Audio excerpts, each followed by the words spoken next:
And we are live. The first NFL Week 1 show is here. And you know what? We're just going to get right in this and just jump right into the first game. We have Thursday night football finally. Tomorrow night, the Bills and the Rams. Let me bring up the current odds here. So you can currently find the Bills, one second here, minus 126 to minus 135. Sorry, I was not prepared for this. My bad. 1 second. Unbelievable. I know. I should have been more prepared. So yeah, Buffalo minus 126 to minus 135. The Rams plus 110 to plus 120. The spread currently twos and a halves, and the totals you can find 51 and a halves and 52s. For me, in the first game of the football season, I am on 2 touchdown props, and that is Knox and sorry, 1 second. Totally not prepared. I'm sorry. Dawson Knox anytime touchdown plus 190. And Stephon Diggs, anytime touchdown, plus 135. I will also be on the Bills. Currently looking at their money line, which is minus 126 at FanDuel, but currently FanDuel is down in Canada, so I've not been able to place that bet. But I will be on either the Bills money line or maybe the Bills -2 by game time tomorrow. For me, my opinion quickly is I see a Super Bowl hangover here for the Rams, and I see a Bills team that's going to come in motivated after a horrible ending to the season. And I think they come out here in week 1 and make a statement against the defending champs. I think they win this game by 7 to 10 points. So I like the Bills here. We'll go next to Tim. Tim, what do you think here? Thursday night football, first game of the NFL season, Bills and Rams. What do you think? Oh, yeah. Super excited, and I'm going to go under. I'm expecting a good defensive battle. I know everybody's going to see the first game go like, oh, I want to go over. I want to see points. I want to see this, that. And these are going to be 2 good defensive teams this year. Matthew Stafford's coming into this one with a little bit of elbow issues. So I expect the Rams to have a little bit more of a run-first approach to this game. And I think that the Bills will do somewhat in the same. I don't expect a lot of passing in this game. I expect to see a lot of running. And with running, it's going to start to tick down the clock a lot. I could expect this one to be a 21-14 type, 21-17 type game where it's close. Who wins? I kind of lean towards the Bills, but I like this one to go under. All right. Manny, are you there? Yeah, still here. All right, perfect. What do you think? Bills, Rams? Yeah, again, super excited. Let's go. Football's here. You know what? I'm going to look to play the Rams here on the money line. There's so many different ways to look at it. Super Bowl winners from week 1. They're 18-3 straight up. So they get the job done when they get their rings and, they lower the banner, the whole 9. Everybody's too hyped up on Buffalo right now. I'm not really I see them going far in the season, but the week 1, I'm looking at the Rams on the money line. Possibly an under as well. You got Jalen Ramsey going to be matched up against Diggs all night. Again, I can see a lot of running the ball, and that's where I'm going to be leaning towards in that one. All right, perfect. Bryant, Bills and Rams, what do you think here? Yeah. First of all, that intro was a banger, by the way. But I'm very excited, man. Football's my favorite sport. I absolutely love betting it. But in this game, one thing sticks out to me, and it's obviously the transition from Brian Daboll to Ken Dorsey as the Bills offensive coordinator. Daboll is obviously the guy now in New York with the Giants. But on multiple occasions, Josh Allen has applauded how much Ken Dorsey has helped him become the quarterback that he is. I think that shows this first game. I have the Bills on the money line. I have the Bills on the first quarter spread -0.5 at +130. And I have Josh Allen 2+ passing TDs and the Bills to win, obviously, at +135. I've got all that together. Not in one separate one full play, but those are all the plays that I'll be having in the game tomorrow. I just think that the Bills are just going to come out super loaded, and they have weapons, man, just weapons upon weapons. Khalil Shakir is going to be a guy that I think is going to be big for them, and James Cook is a good receiving back. He's Dalvin Cook's little brother. He's a receiving back first and foremost. He's dynamic. He's not going to run between the tackles, but he's going to make some plays for him. So those are my plays. Hey, I didn't even know Dalvin Cook had a little brother. Yeah, he played at Georgia, and he was behind Zamir White. But yeah, got drafted in the 4th round. Interesting. Nick, first game of the year, Bills Rams. What do you think? Yeah, I heard you reference a potential Super Bowl hangover. And usually in week 1 of the NFL season, that is not applied to the Super Bowl winner. It applies to the Super Bowl loser, and we'll get to that in a later game with the Bengals and the Steelers.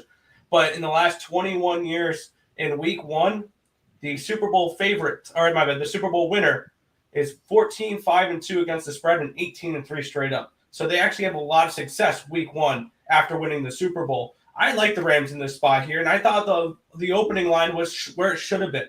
This line opened at a pick'em or Rams -1. I thought that line was correct. I got +2 with the LA Rams in this spot here. I'm going to go to the Super Bowl champs from last year. I think that this Bills team will be a good team, winning wise. They will be a team that wins 11, 12 games, but covers 7. I think they're going to be a losing ATS team this year, but a winning football team this year. So, because I think that they're going to have some pretty inflated lines when it comes to them being big favorites later in the year. So, I'm on the Rams. I got +2, and I also got the under 52 in this game. This is one of those, I love primetime unders because you know that everybody looking to bet these games are going to push the total up because, it's the only game on TV. So Thursday night, Sunday night, Monday night, look to bet unders with those. I believe the last 5 years it's hit at 60% or something along those lines. So under 52 as well in this game. I see a 27-24 win for the defending Super Bowl champs here. Rams +2 and the under 52. All right. Dave, finish us off. Thursday night football. What do you think here? I will finish us off. This game, I've never had a game, first game of an NFL season that I'm so excited to watch, but is horrible to bet. This is the worst game in the world to bet. I think Nick mentioned it. The prices are going to be horrible. Whenever you're at the top of the heap in any sport, it's going to be the hardest to bet on them.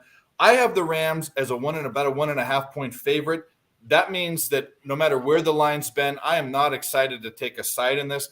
The Bills are the most complete team in the NFL. The Rams are probably top 5, maybe even top 3. They just aren't missing many pieces. I hate Matthew Stafford. I think he just landed in a place that is good for him, or he caught lightning in a bottle. We will see this year. But I think if I had to take a bet right now, which I don't have because I'm going to try to find a prop, it'd be the under for a few reasons. One is we talk about rust, but this season particularly, they weren't allowed to practice with pads as much as they were in preseason. I forget what the rule was, but preseason was a lot different this year, and camps were a lot different this year than they have been in the past. And I think both of these teams know that they're shootout teams, and they're going to try some different things, try to slow things down. Because do either of these teams really want to go blow for blow? They can, but I don't think that's the good game plan, especially the first game. So I'm leaning towards the under, but I don't have a bet yet. All right. We'll head along to game 2, and that is the Philadelphia Eagles and the Detroit Lions. You can currently find the Eagles -190 to -225. The Lions +163 to +175. Eagles by 3.5. And Lions +4, 48.5, 49, 48 in the total. And I'll be real short with this one. Pass. No real opinion for me in this one. From what I understand, Jared Goff is really good in week 1 against the spread. I think this Eagles team may be overrated. I think a lot of people really believe in this Eagles team, and I don't think that they're going to quite live up to the hype. Just my opinion. But this is the Detroit Lions, so I think Eagles win the game, but I'm not betting it. Dave, we'll go to you next. What do you think, Eagles, Lions? Yeah, you're all crazy. This is the thing. I don't have a bet in this game. I have the Eagles as about a 2-point favorite, and the Lions not where I like it. But there's not one team in the entire NFL that did more to improve their team than the Eagles in meaningful ways. Guys that can start now, guys that are Pro Bowlers now. So I think the Eagles are going to have a good season. I know Bryant won't agree with me, doesn't want to agree with me, and that's fine. But the Eagles are going to win this game. They might win it by a field goal, though. I don't know. The Lions are up and coming. They have some good pieces. No one's going to argue with me that the Eagles or the Lions are a better team than the Eagles. That you should be straight to the loony bin. But there's no other team that did better in the offseason in so many different ways than the Eagles. So I think the Eagles win this game. I don't have a play, but that's what my big mouth has to say. Okay, before we get to Nick, I want to clarify. I'm not saying the Eagles are a bad team, but I think they're overrated and people value them too highly. Let me ask you a question. Bryant, you can't answer this. Who's more overrated this year or every year? The Cowboys or the Eagles? Yes. Okay. Fair enough. That's good enough. Yes. Yes. I don't really have an Cowboys. opinion on that. That's not really particularly. Nick, Eagles, Lions, what do you think here? Yeah, I'll probably have a small bet on the Lions money line in this game, but what I'm looking at more is the over in this game because I think that we can see offense on both sides here. I also saw an interesting stat over the last 11 years on week 1. Detroit's 11-0 to the over. So this is a team that every single year they start off with a bang. And I can see that here. Like I'm looking at potentially like a 31-28 game. And one thing that does concern me about this game is, yes, exactly what I said. Ice X just said there, that people can be drinking the Hard Knocks Kool-Aid a little bit here. But I do like the Lions a little bit in this spot. I'm going to look towards the Lions team total over, and I'm going to look at the full game over with a small bet on plus 170 with the Lions to win this game straight up. Just look for them to maybe look good to start the year. But I like the Lions team total over and the full game over. I believe the full game over is a 47.5, and the team total over for the Lions here is 20.5. So I'm going to lean towards the team total over 20.5 with the Lions and the full game over 47.5. All right. Bryant, Eagles, Lions, what do you think here? Yeah. Oh man, you guys are funny. But anyway, Eagles, Lions. I am on record as saying that I do believe that the Eagles, by default, are the front runners for the in the NFC East. Just due to the fact that they added more. I'm here to tell you that. I don't know how it manifests itself. 17 weeks from now. I guess we'll find out. But they absolutely have all the pieces in place. They need some guys to take some leaps. So we'll see how that goes. But in this week one matchup, I'm not buying the Detroit Lions Hard Knocks Kool-Aid. As Tim mentioned, I just don't see it. I don't see it. Their defense didn't get really that much better. They got a couple guys on offense. Dan Campbell is a good dude. He seems like an enjoyable guy to kind of be around and rally around. And I'll root for them and probably take them on the money line or in some spreads later on in the season. But I think Philly comes out here and rolls the Lions. Minus 3.5 is very odd to me. I don't know if I should feel maybe like something's up, but I definitely do not believe that the Lions are good enough to cover plus 3.5. I just don't see it. I don't see it at all.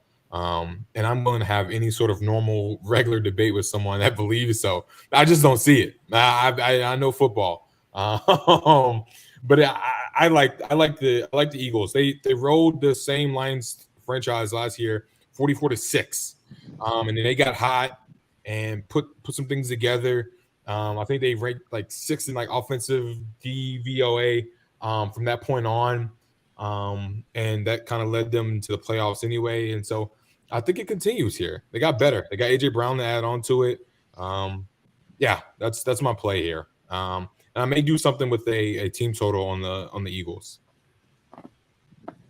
All right, Manny, Eagles Lions. Yeah, not too much of a play on this one right now. Small play, I guess, on the first half over 24. Again, you know what? You can get all the talent in the world you want. It's about chemistry. I get the fact that that I guess they're favored to win the division there. I got to see it to believe it. The Lions, they're going to come out motivated at home. Dan Campbell, he's an inspirational coach. That's what he does. He fires up the team. They're going to come out. They're going to look to put some points on the board early, satisfy the home crowd. And the Eagles will try to stay with them. But, I'm just looking at the first half over 24 just as a really small play on this game. All right. Tim, Eagles Lions. Eagles are one of the 4 teams I'm going to have on my overrated list this year.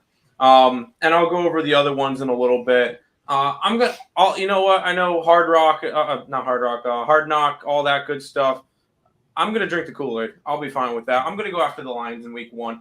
This is the first Lions game in like 10 years, minus Thanksgiving games, that it's sold out.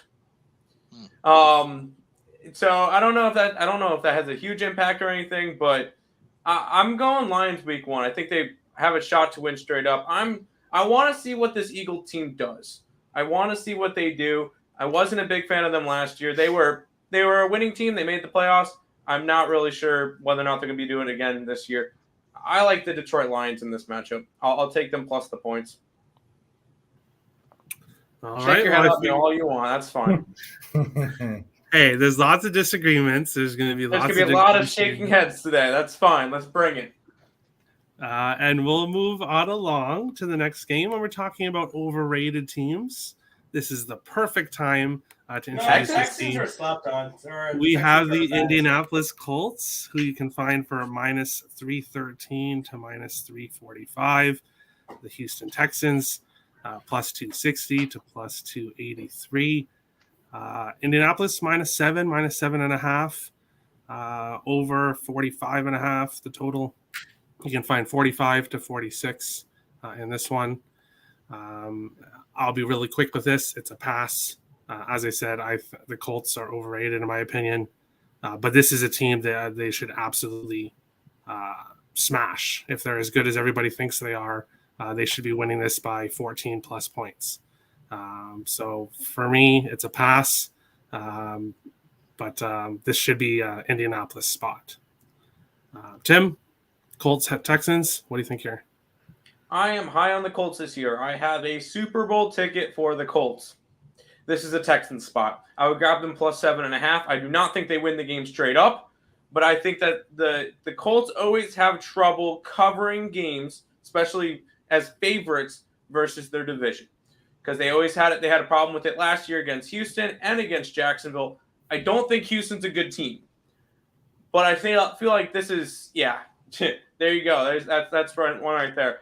Colts don't cover the spread versus in-division rivals, especially as favorites. So for this one, I would have to lean towards the home dog in the Texans. I do not think they win the game outright, but I do not think this game is more than a touchdown. But I will say, if you wanted to bet the Texans, you kind of missed your line. I believe this line opened up at 9, and it's now down to 7.5. 7 in some books even. So money is definitely coming in on Houston. I would lean that way, even as high as I am on the Colts. Just because I'm high on the Colts, I have a Super Bowl take on them, doesn't mean I'm grabbing them every week. All right. I'll be on the Texans one game this year. I'll let everybody guess which one that'll be. We'll get to it later on. But Manny, Colts, Texans, what do you think here? Yeah, again, just another game I'm not too comfortable with there. So really, you know what? I'm looking at the number. Divisional home dogs in week 1, 19-4 against the spread. divisional home dogs. So, just based off of that, it's again Indy a little bit again overhyped. I never feel comfortable with guys in new places in week one. Let me see if you get acclimated. Let me see if you got some kind of chemistry with your players. Matt Ryan, he was done in Atlanta. Okay, now he shows up in Indy. He's still got happy feet in the pocket. I mean, he still get hit. Hopefully he can find his receivers and know where the outlets are. But, I'm willing to make a small play on the Texans +7.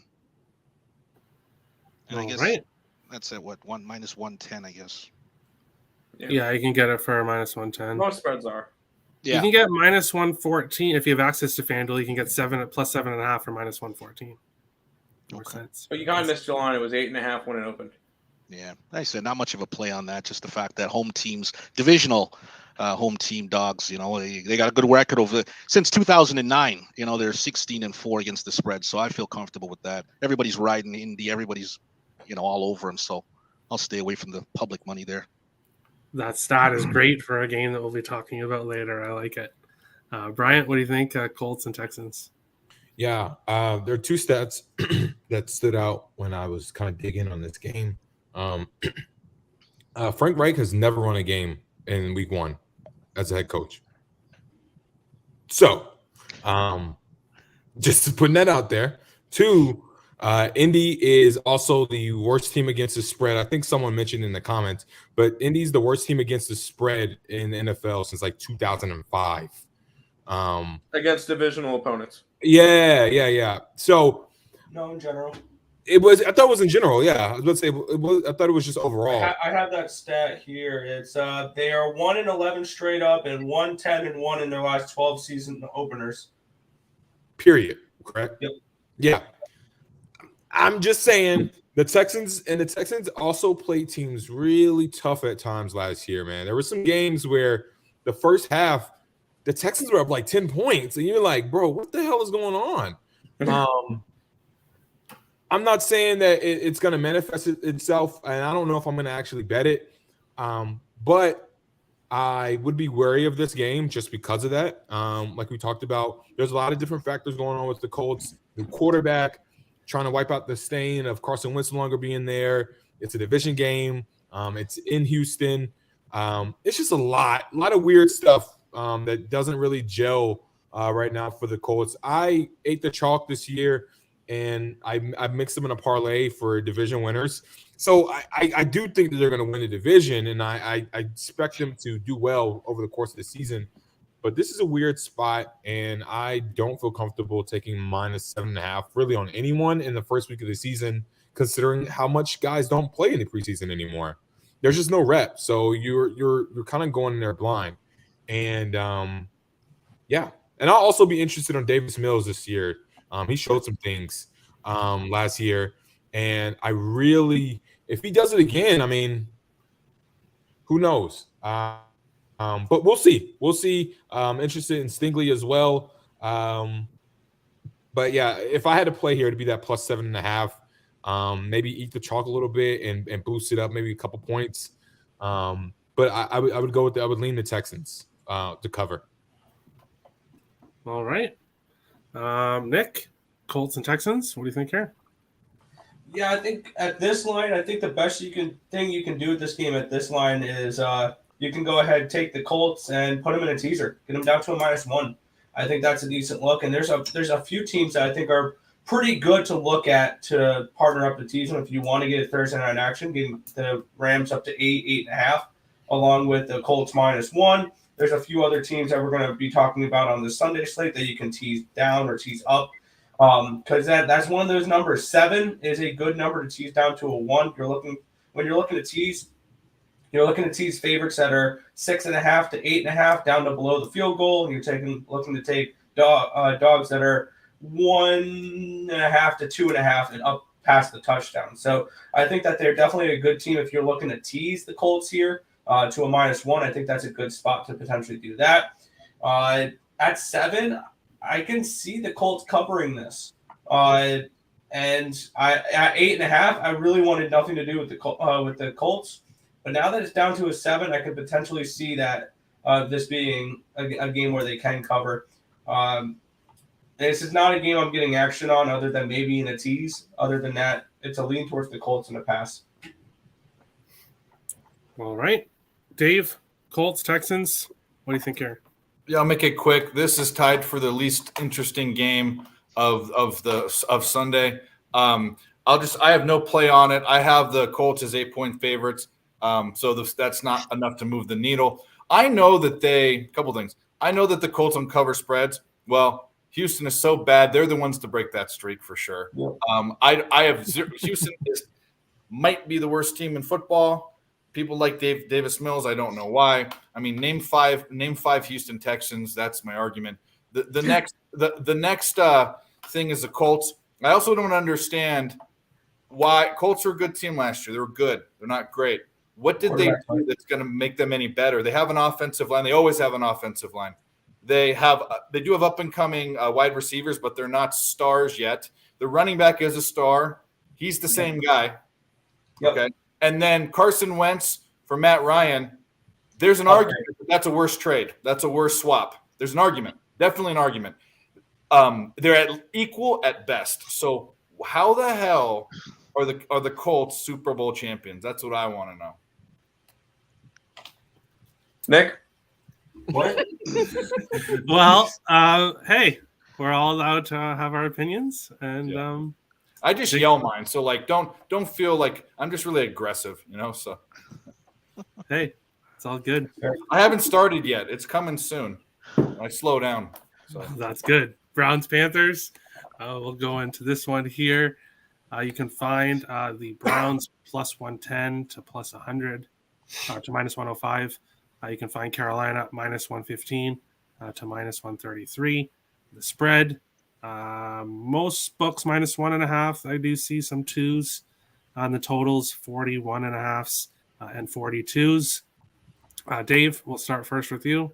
What do you think? Browns and Panthers.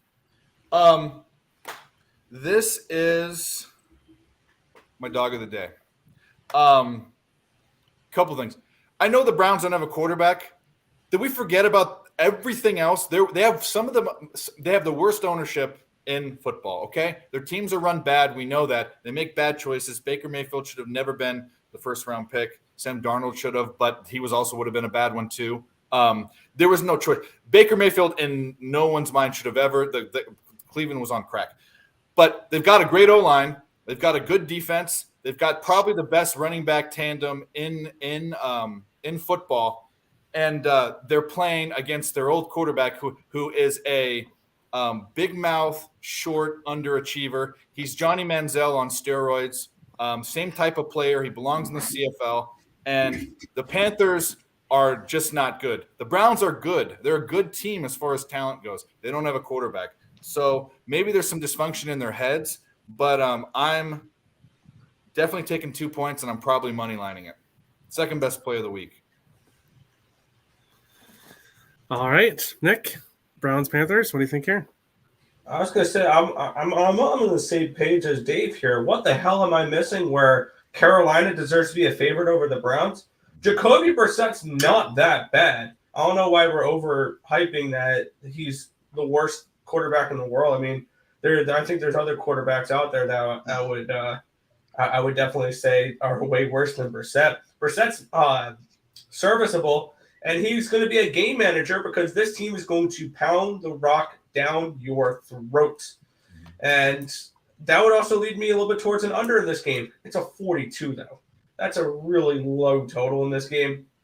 I don't know if I can get to the under, but I do see this game being one of those slugs where it's, 7-3 at halftime, and Nick Chubb is going to run the ball for 150 yards. And they're going to and Carolina's not that good. Like that they're going to compete with Atlanta to finish last in that division. Like, I don't see this Carolina team being that good. And all of a sudden now they're a favorite just because Baker Mayfield's on their team? Is he really moving the needle that much? I don't get it here. Browns are nothing for me on this side. If you like the Panthers, you've missed your line. You could have gotten plus 2.5 or like plus 120, 25 earlier on before all this. They opened up at plus 4. before the preseason started. You could have gotten a way better price here with the Carolina Panthers. It's Browns or nothing for me. I still think the Panthers suck, and they're a bottom 5, maybe bottom 10 team in the league, and they don't deserve to be favorites versus anybody. So Browns are nothing here for me, and maybe a look at Nick Chubb running props. All right. Some people don't take a look at things before preseason. Some people don't even take a look at things till after preseason. So when it comes to the missing a line, like for me, example, I'll give my breakdown before we go to Bryant. I'm on the Panthers.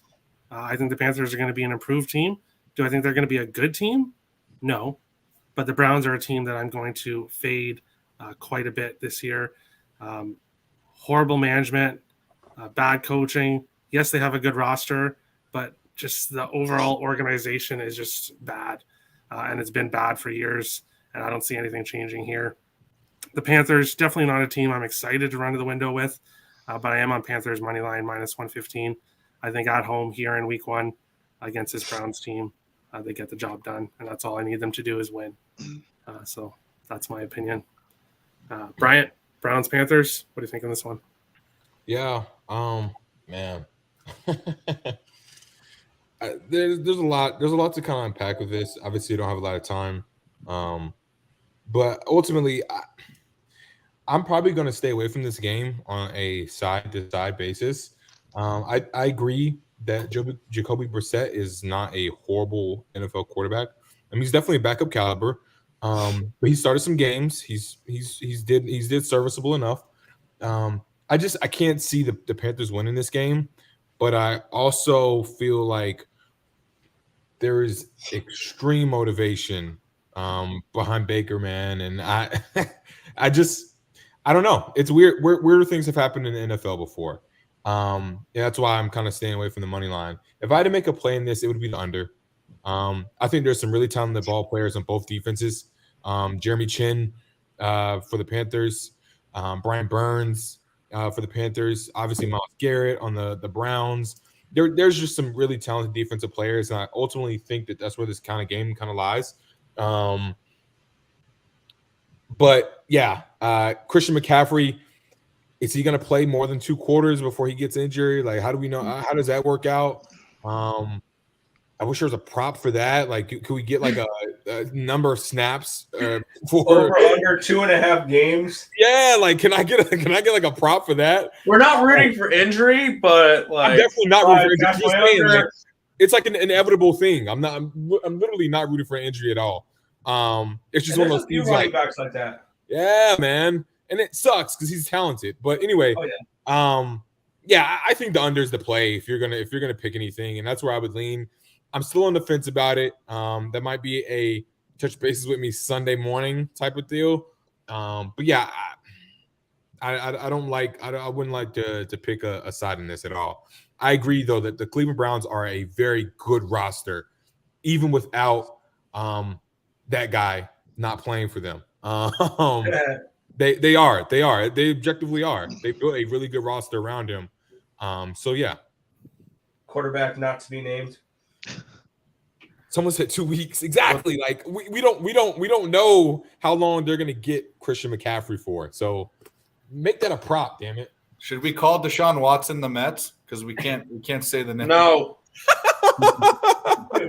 Hey, did Deshaun Watson kind of? I think he would be a Met if he was a baseball player. Manny, Browns and Panthers. What do you think here? I don't understand that. It's just funny. Yeah, no, it's just like pretty much most people have said here. I mean, I don't get how Carolina's favorite. I mean, I guess the public loves a good story, right? And then I mean, this is not a soap opera, right? This is NFL football. So based off of that, we know Cleveland's roster. We know what they're capable of. They're better running game, better defense, and I can almost say Brissett maybe a better quarterback than Darnold and Mayfield. So with that being said, I mean, it's a no-brainer for me. I think I'm going to take Cleveland on the money line. Carolina, you know, he might get the start the first 2 weeks and then they switch to Darnold. They might even go back to him later down in the season. Who knows? They don't really seem like they know what they're doing. And yeah, you can't bank on Christian McCaffrey. And I think it's just a whole, well, what a great story it is. You know, the kid, he's all over the TVs with commercials. He's I don't watch this for soap opera. This is not Y&R. This is NFL football. So let's go Cleveland. There you go. Tim, Browns Panthers. Finish us off. What do you think about this game? If there's a game I'm not betting this week, it's this one. I really have. This is probably like the only game I have zero interest in. As Nick mentioned, I know people don't bet this months ahead, but Carolina was a +4.5, and that was before the whole Baker move, and now it's -2.5. I think the line probably moved too much, but I want nothing to do with these teams. Both teams are going to suck this year, and by the time Watson gets back. By the time Watson gets back, the Browns may be 3-7, and not even be in contention anymore. This is not a game I want to go after. This one's a complete and total pass. Interesting there, Nick. But hey, I gave you the ammunition, so I opened up a can of worms. Hey, You didn't San expect a Francisco. shot back. Come on. Hey, it's not like I'm not a Braves fan, so that's okay with me. But 49ers, Bears, you can find the 49ers minus 295 to minus 320. The Bears plus 240 to plus 275. The 49ers -7. There is one book. FanDuel has a -6.5. The total 40.5. Most books, a couple 40s as well. For me, one play in this game, and that is Deebo Samuel home run. Anytime touchdown Home for run. plus 150. Yeah, home run. I'm thinking about baseball. I like that prop. Where can I get a home run prop for him? Literally the one team, and it was actually the San Francisco team. I had San Francisco Giants written out in the breakdown, and luckily I covered the show. So expect that to happen going forward. But 49ers are, I think we can all agree on this. The 49ers are a better team than the Bears. I think that's one thing that we can all agree on this week. There's no easy questions like that. Basically, that's all we could probably agree on right now is that Probably, you're right. the 49ers are better than the Bears. The Bears are a team I definitely want to fade. 7, tricky number. 6.5, I'm much more likely to take. Not really involved. Going to have 49ers money line and some parlays. I don't have any of my parlays ready yet. I know I'm bad. It's week 1. Next week I definitely will. But tune into the Getting Wild shows on Sunday, Thursday, and I'll have more parlays. But San Francisco 49ers money line and a parlay, but nothing really with the spread. And then Samuel to get a touchdown. He's their guy, so I'll take him. We'll go to Tim next. 49ers Bears. What do you think here? It's not going to be the pretty play. I kind of lean Bears at plus the points. It's weird, though. I would take the Niners if it was a -7.5. Because the whole philosophy here is, the Bears, the 49ers only have to win by a touchdown. Well, they're that much better. They should. But I feel like, and we've seen how much money and everything comes in on the Niners because they've gone a lot of money on them. And this line has stayed put. And you're not going to see a 7. If you do, it's going to be heavily juiced. I don't think I see a lot 6.5s across the board. If this one goes up to 7.5, I might be more interested in the Niners. At 6.5, I'm interested in the Bears. There's some 7s out there. Right now there's all 7s. Is there now? One 6.5 at FanDuel. Oh, geez. But it's 7s everywhere. Huh. That's new. Manny, 49ers Bears. What do you think of this one? I think another game I'm not too fond of this week. I see a low scoring game. A lot of running. Trey Lance Trey Lance going to do his thing, as well as Fields. So between those guys running for first down every once in a while, handing the ball off, I don't see much scoring going on here. The number's at 40.5 right now. I'm leaning towards the under in that game. You never know what kind of weather you're going to get in Chicago on top of it. It could be raining, could be a fog, who knows? So, based off of that simple philosophy, I'm gonna take the under in that game. All right. My state has a Bears plus 7.5. Interesting. Oh. Bryant, 49ers Bears. What do you think in this one? This entire game is a pass for me. I really want the best for Justin Fields, but the Bears are just a dog shit organization right now. The structure's just not there. I think if I had to pick anything, I just by default would go with maybe like a first quarter team total or something of that nature. But I'm staying away from this. I'll be watching that on Sunday Ticket as a neutral. I have nothing for it. Hey, nothing wrong with that. Nick, 49ers Bears. What do you think of this one? This more and more to me is becoming Bears or pass. And I would prefer the 49ers here if it was Jimmy G and not Trey Lance. I am not sold on Trey Lance whatsoever. I don't think that's who they want as their starting quarterback. I think they were trying so hard to drive Jimmy Garoppolo out of San Francisco that they put him as the starter. So this is a team where I'm counting down the days until Jimmy Garoppolo is back as the starter, because I think he's the guy. He's the one that they want at QB for the future, and it was never Trey Lance. I don't trust Trey Lance laying 7 on the road. Plain and simple. I get it. The Bears are not going to be good this year. This is too many points. Bears money line plus 250. That might make my card on Sunday. I'm not saying that the Bears win this game straight up. I see some value in that line though. I just can't back the Niners at this price on the road, especially when last year they laid a big dud on the road on week 1 as well. I believe it was against this Bears team, if I wasn't mistaken.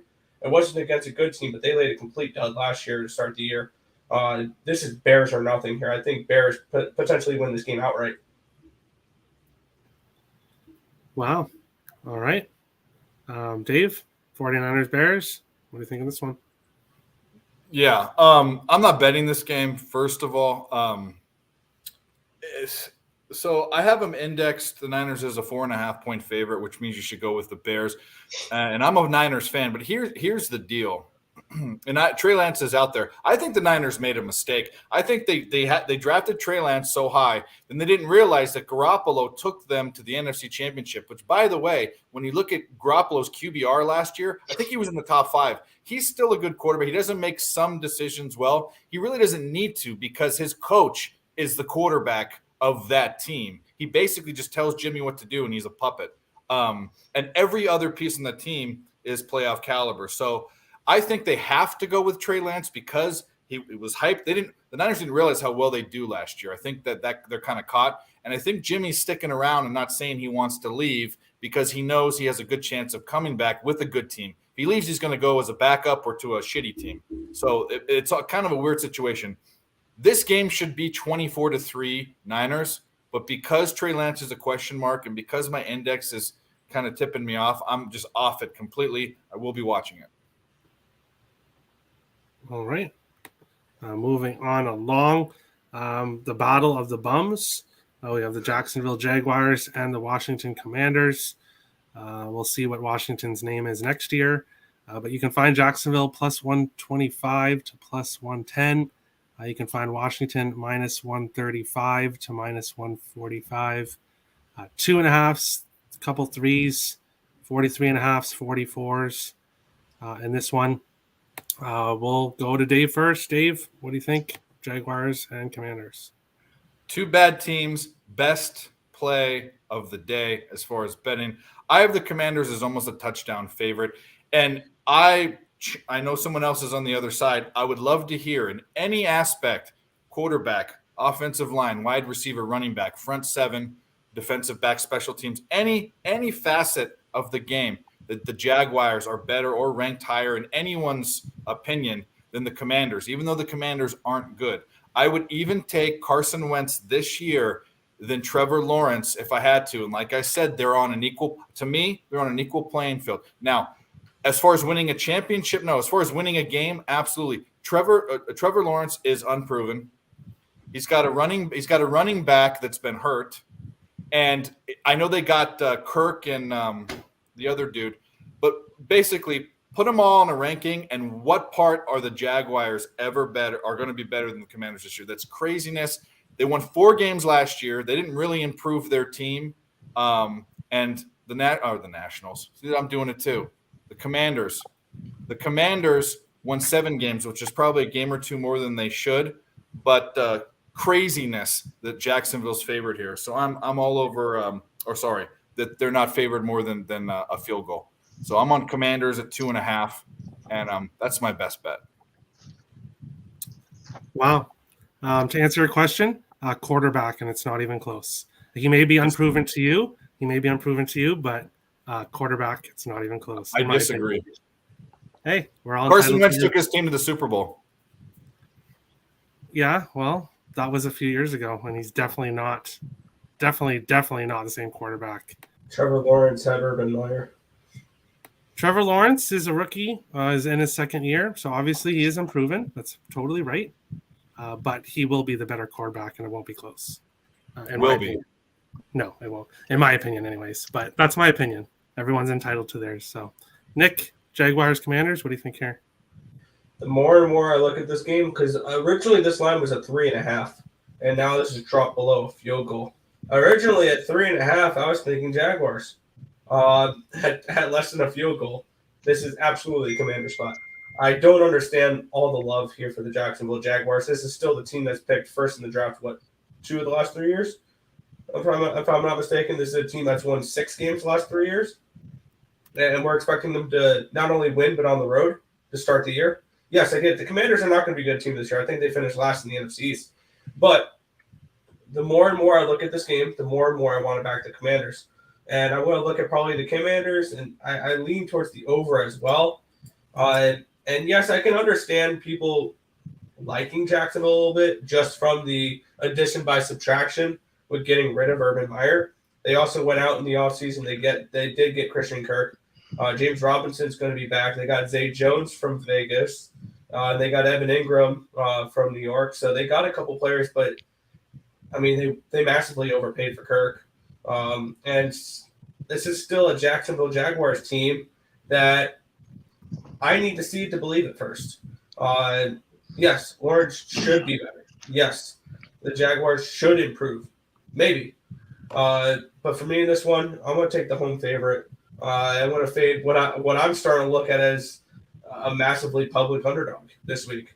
It's one of those games that the Jaguars are taking all the money here, and this line's moved accordingly to going down from 3.5 to 2.5. So I think this line's moved way too much. I'm going to take the Commanders. I'll probably either lay the 2.5 or the -135. I have to decide, but it's Commanders here for me. All right, Bryant, Jaguars, Commanders. What do you think here? Yeah, this game was fairly easy when I saw it. I'm going with the Jaguars +3. That's what I got it at. I'd already locked it in. I'm riding with the Jaguars, not necessarily because of some of the reasons that everyone else mentioned, but simply because I believe in Doug Peterson. Carson Wentz himself has Doug Peterson to thank for a lot of his success that he's already had in the league. And then I also like to look at the fact that the last time Carson Wentz played or the last time he played against the Jags, he shit the bed in a win or go home situation as the starting quarterback for the Colts. He crapped the bed. It is what it is. He just did. And I think that there's value in the fact that Trevor Lawrence is going to make a leap, similar to Carson Wentz did as a rookie to a second-year quarterback, because of Peterson's help. Doug Peterson's a good coach. He's a good coach. I'm not necessarily a fan of some of the offseason moves, but ultimately I think that the idea that Lawrence is going to take a leap matters. They were in a toxic situation with Urban Meyer. I think there's a lot more positive energy going on around. Etienne is really kind of a non-factor until we kind of see how he looks. But I like the Jaguars here. I like the Jaguars maybe in a backdoor cover late, or a game that comes down to them maybe popping a field goal and then trying to get a stop on the Commanders at the end of the game. But +3 is fine with me here. I don't think the Commanders are that good personally. And again, yes, thank you, Rabbit. if anyone in the league knows Wentz's struggles and what makes him work and what doesn't, it's Doug Peterson. Like I don't understand how that's not being like talked about more. Just my opinion.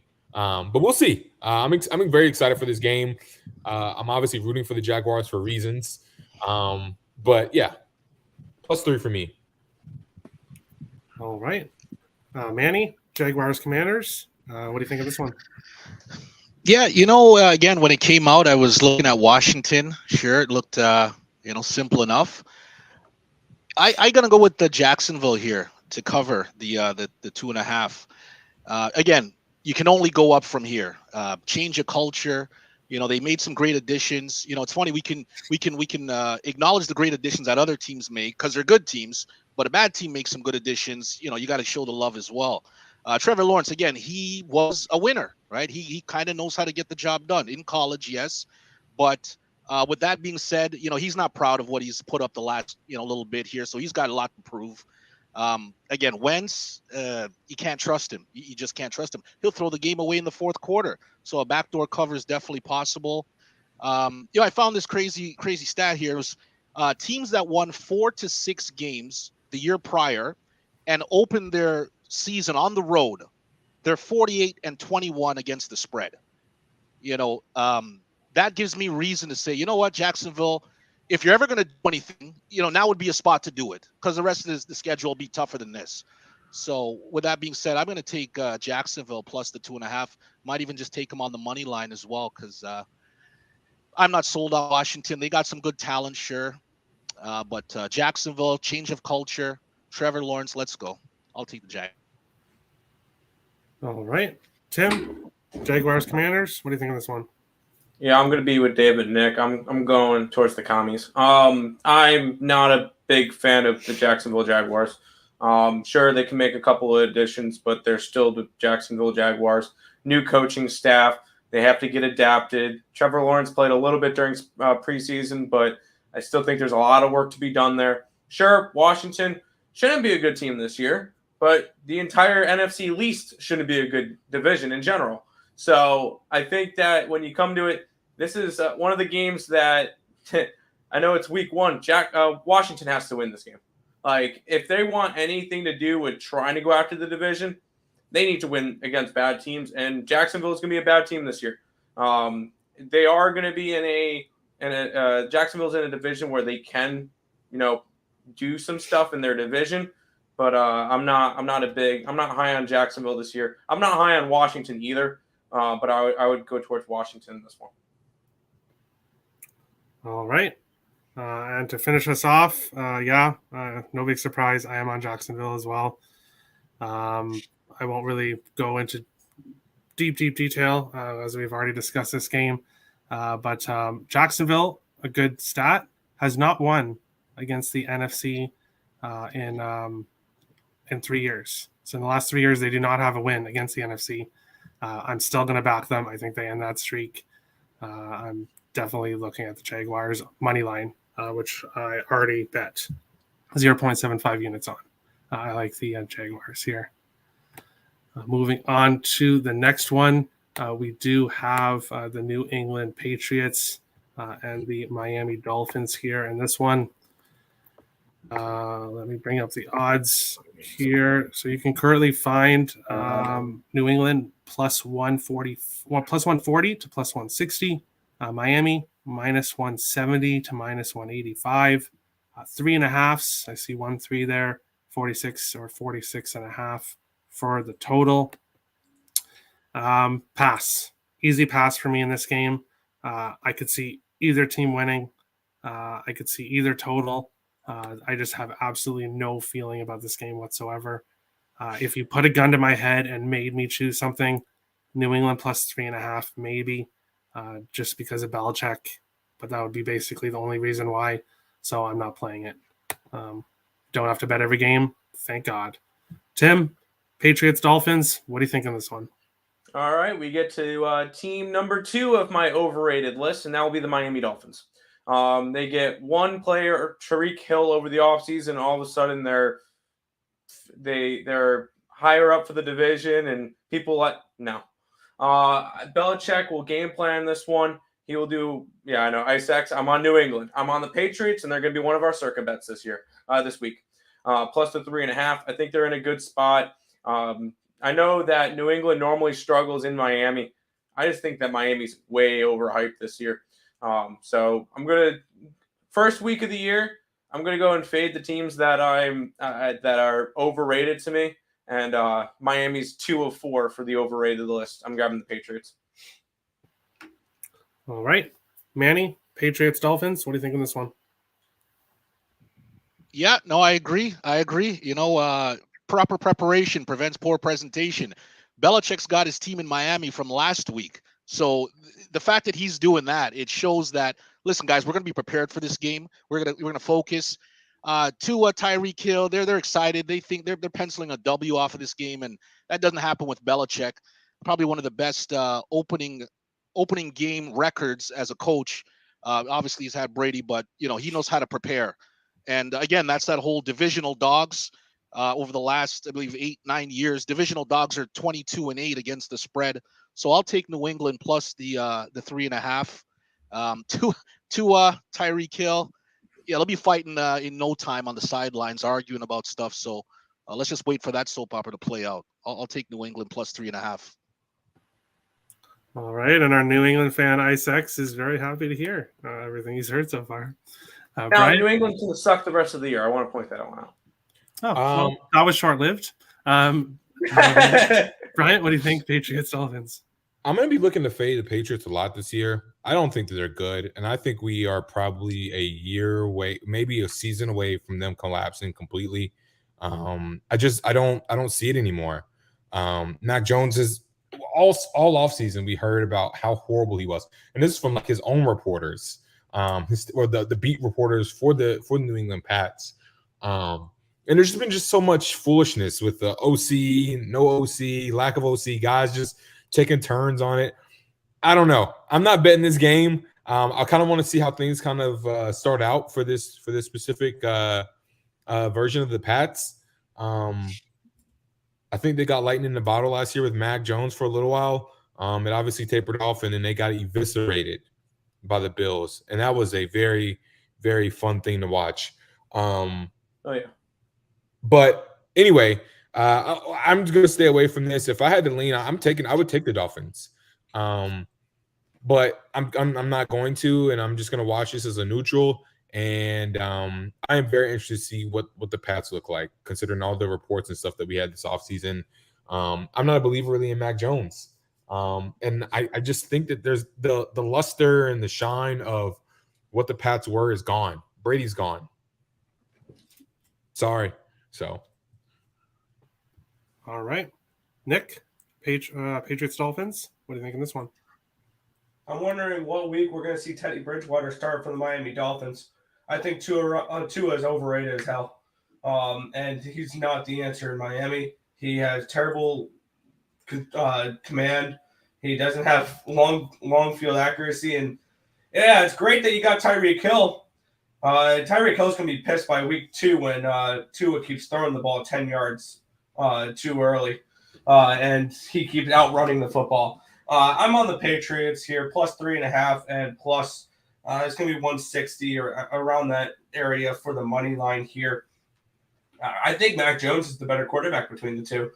The two former Alabama quarterbacks. I like Mac Jones better. I think that he's better suited for that offense, and that's just the way it is right now. And I like Bill Belichick on week 1 when he's had all off season to plan for Tyreek Hill and underthrowing Tua Tagovailoa. So this is a spot here where I really like the Patriots. I'm going to take the point here, 3.5, getting over a field goal. I think that's way too many here. And the Patriots win this game straight up. So I do think the Dolphins are going to be overhyped and overrated this year as well. So I think there's going to be value in fading them. All right. Dave, Patriots, Dolphins, finish us off with this one. What do you think? You're muted. Sorry. I had my mic off. Absolutely. I'm well, not absolutely. I'm very close to taking the Patriots in this game. A couple things. The Dolphins, The Dolphins have this disease of when they get like a halfway decent player like Tannehill, they get all excited and things are going to change. Tua is not the answer. Not only is he injury prone, he's not that good. He can't throw a deep ball. We said that. All the things that everyone else said. Tyreek Hill's good. We'll see what happens with Miami, but they're just going to be blah. The thing that I don't understand is Tom Brady's gone. Definitely and Gronk, the luster is off. But here's what the Patriots can do if you boil them down to their essence. It's get a quarterback that's decent. Matt Castle filled in. I see this dude as kind of a better version of Garoppolo, in my opinion, Mac Jones. So all you need is a serviceable quarterback, an okay offensive line, some no-name running backs, and a decent tight ends, and then Bill Belichick will coach the shit out of the defense, just like he plugged up the Rams in the Super Bowl. The best coached game I've ever seen in the NFL. Knew exactly what to do. So I don't know why people are low on the Patriots. They have the worst talent they've had in 20 years. I get that. But the Dolphins, what have the Dolphins done? I think I'm going to take the points, but I'm really close to betting the Patriots. All right.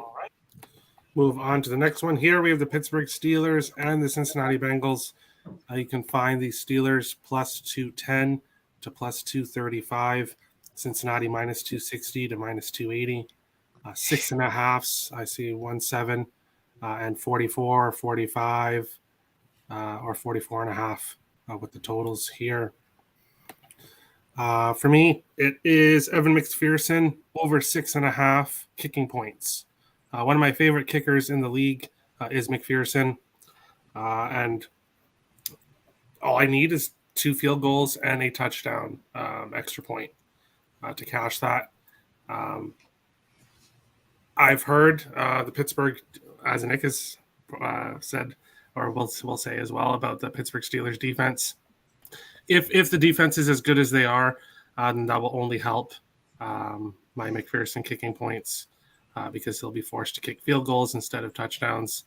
I'm assuming on the first week that we may not get as much offense, completed passes than we will in other weeks. So I think going for the kicking point, 6.5, minus 125 for Evan McPherson, over 6.5 kicking points. He's definitely one of my favorite kickers, and I'll be looking at him quite often during the season. As a side, it's Bengals. No big surprise here. I'll have the Bengals money line and parlays. I do think they win this game. Could I see them winning this game by 3? Yes, I could. That's why I'm not on the 6.5, because I could see this being a closer game, but I do like the Bengals. Dave, Steelers, Bengals, what do you think on this one? I'm staying off of it. I should be betting the Steelers. I have the Bengals as about a 4-point favorite. The thing is I think the Bengals, they're a good team. Very scary. Jamar Chase is scary. The QB reminds me of Joe Namath. He might only have one good, he has one good year, goes to Super Bowl, only Joe Namath won it, and he likes to wear fur coats and fancy chains. I think dude likes the limelight too much, personally. But I'm off this game. I do not like Mitch Trubisky at all. I'd rather have Rudolph at quarter. That's how much I don't like the guy. Biggest blunder in NFL draft history was picking him over Mahomes. And I'm off it. I lean Steelers. All right. Nick, Steelers, Bengals. What do you think of this one? Best bet of the week. Give me the Steelers and the points. And you were mentioning on that first game that you might see the Rams have a Super Bowl hangover. It's not the Super Bowl winners you have to have an issue with. It's the Super Bowl losers. The last 21 years, Super Bowl losers in week 1 are 5-16 against the spread. So fading the Super Bowl loser week 1 has been massively profitable the last 21 years, and I'm going to go ahead and do it here. I think the Steelers are one of the most overlooked and underrated teams in football this year, potentially. I think that Mitch Trubisky will be fine for the role that he's going to have, which is game manager. He's not going to be somebody that is going to win you or lose you a game. He's going to be a Jimmy Garoppolo. He's going to be something like that. and he's going to turn around and hand the ball to a stud running back in Najee Harris. They are going to play defense. They're going to drag out games, and they're going to play low-scoring games, which is going to help this plus 6.5.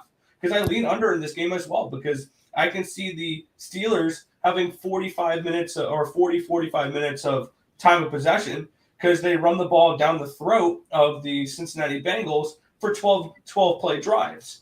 So I'm going to go plus 6.5 here with the Steelers, expecting them to run the ball down the Bengals' throat and keep this game close and potentially win this game straight up. I will have Steelers money line on my card for this weekend. They are one of my favorite underdogs of the week. I think that a lot of people are going to look at the Bengals, be like, oh, they made the Super Bowl last year. I love Joe Burrow, blah, blah, blah. Steelers, straight up, win it. Interesting. To your point, because you did bring it up, and as I mentioned earlier about the hangover, kind of like with the Jacksonville stats. Hey, and I am a big stats guy, so this is coming from me. Stats are made to be broken. Trends are made to be broken. So that I don't really pay too much attention to that. Bryant, Steelers, Bengals. What do you think of this one? Yeah, I'm actually really torn on this. It's a game that it won't be. I won't make any plays on this, and probably until Sunday. I want to believe that the Bengals come out and they're ready to take that step forward, and they come out and execute. Obviously, off of a Super Bowl loss, but I'm not sure yet. I'm not sure. Is Joe Burrow like for real, or was that just like a flash in the pan type of moment? I like the guy, but I just this is the Steelers we're talking about here, and Mike Tomlin is probably one of the NFL's best coaches. Let's just call it like it is. And he's had a whole offseason to prepare for this, and they played him tough last year. I don't know. I'm not sure yet. I'm leaning currently right now. Steelers plus 6.5. That Steelers defense is very good. Cameron Hayward, TJ Watt. TJ Watt's one of the best defensive players in the league that I still feel like still goes under the radar just because. But he's consistently, literally, if you go look, he's been consistently like in the top 3 for Defensive Player of the Year voting, routinely. Grades out top 5, like in all the metrics on PFF and some of the other analytical measures. I think that they make it chaotic, and Mitch is going to lose this game. I wouldn't put money on betting on him to win this game. I think the Steelers defense is the reason why this game is a cover more than anything else. But ultimately, it just kind of boils down to the fact that I like that Steelers defense, and the Bengals are breaking in new offensive line guys. It takes time for that to happen. It takes time for those guys to gel. And that's like a proven fact in football. So we'll see how that goes. But right now, like I said, I'm leaning the Steelers plus 6.5. Also, one thing with Mitch is I would rather have, and I think everyone here will agree with me here. I'd rather have Mitch Trubisky than noodle arm old man Ben Roethlisberger. Yeah, I mean, absolutely. The Steelers are a better team because of the fact that Ben Roethlisberger's gone. Yeah, he's not. And they still made the playoffs with Roethlisberger last year. Yeah, people forget that. And again, it's because Mike Tomlin is just a fantastic coach, man. Like I saw a stat that said he was 45, 23, and 2. He's never had a losing season. Yeah, as an underdog in his career, he was 45, 23, and 2 against the spread. I'm just saying. Manny, Steelers, Bengals. What do you think of this one? Yeah, it's pretty obvious, I guess. Steelers plus 6.5 for so many reasons. Again, Tomlinson, he's great. He's been great. The numbers don't lie.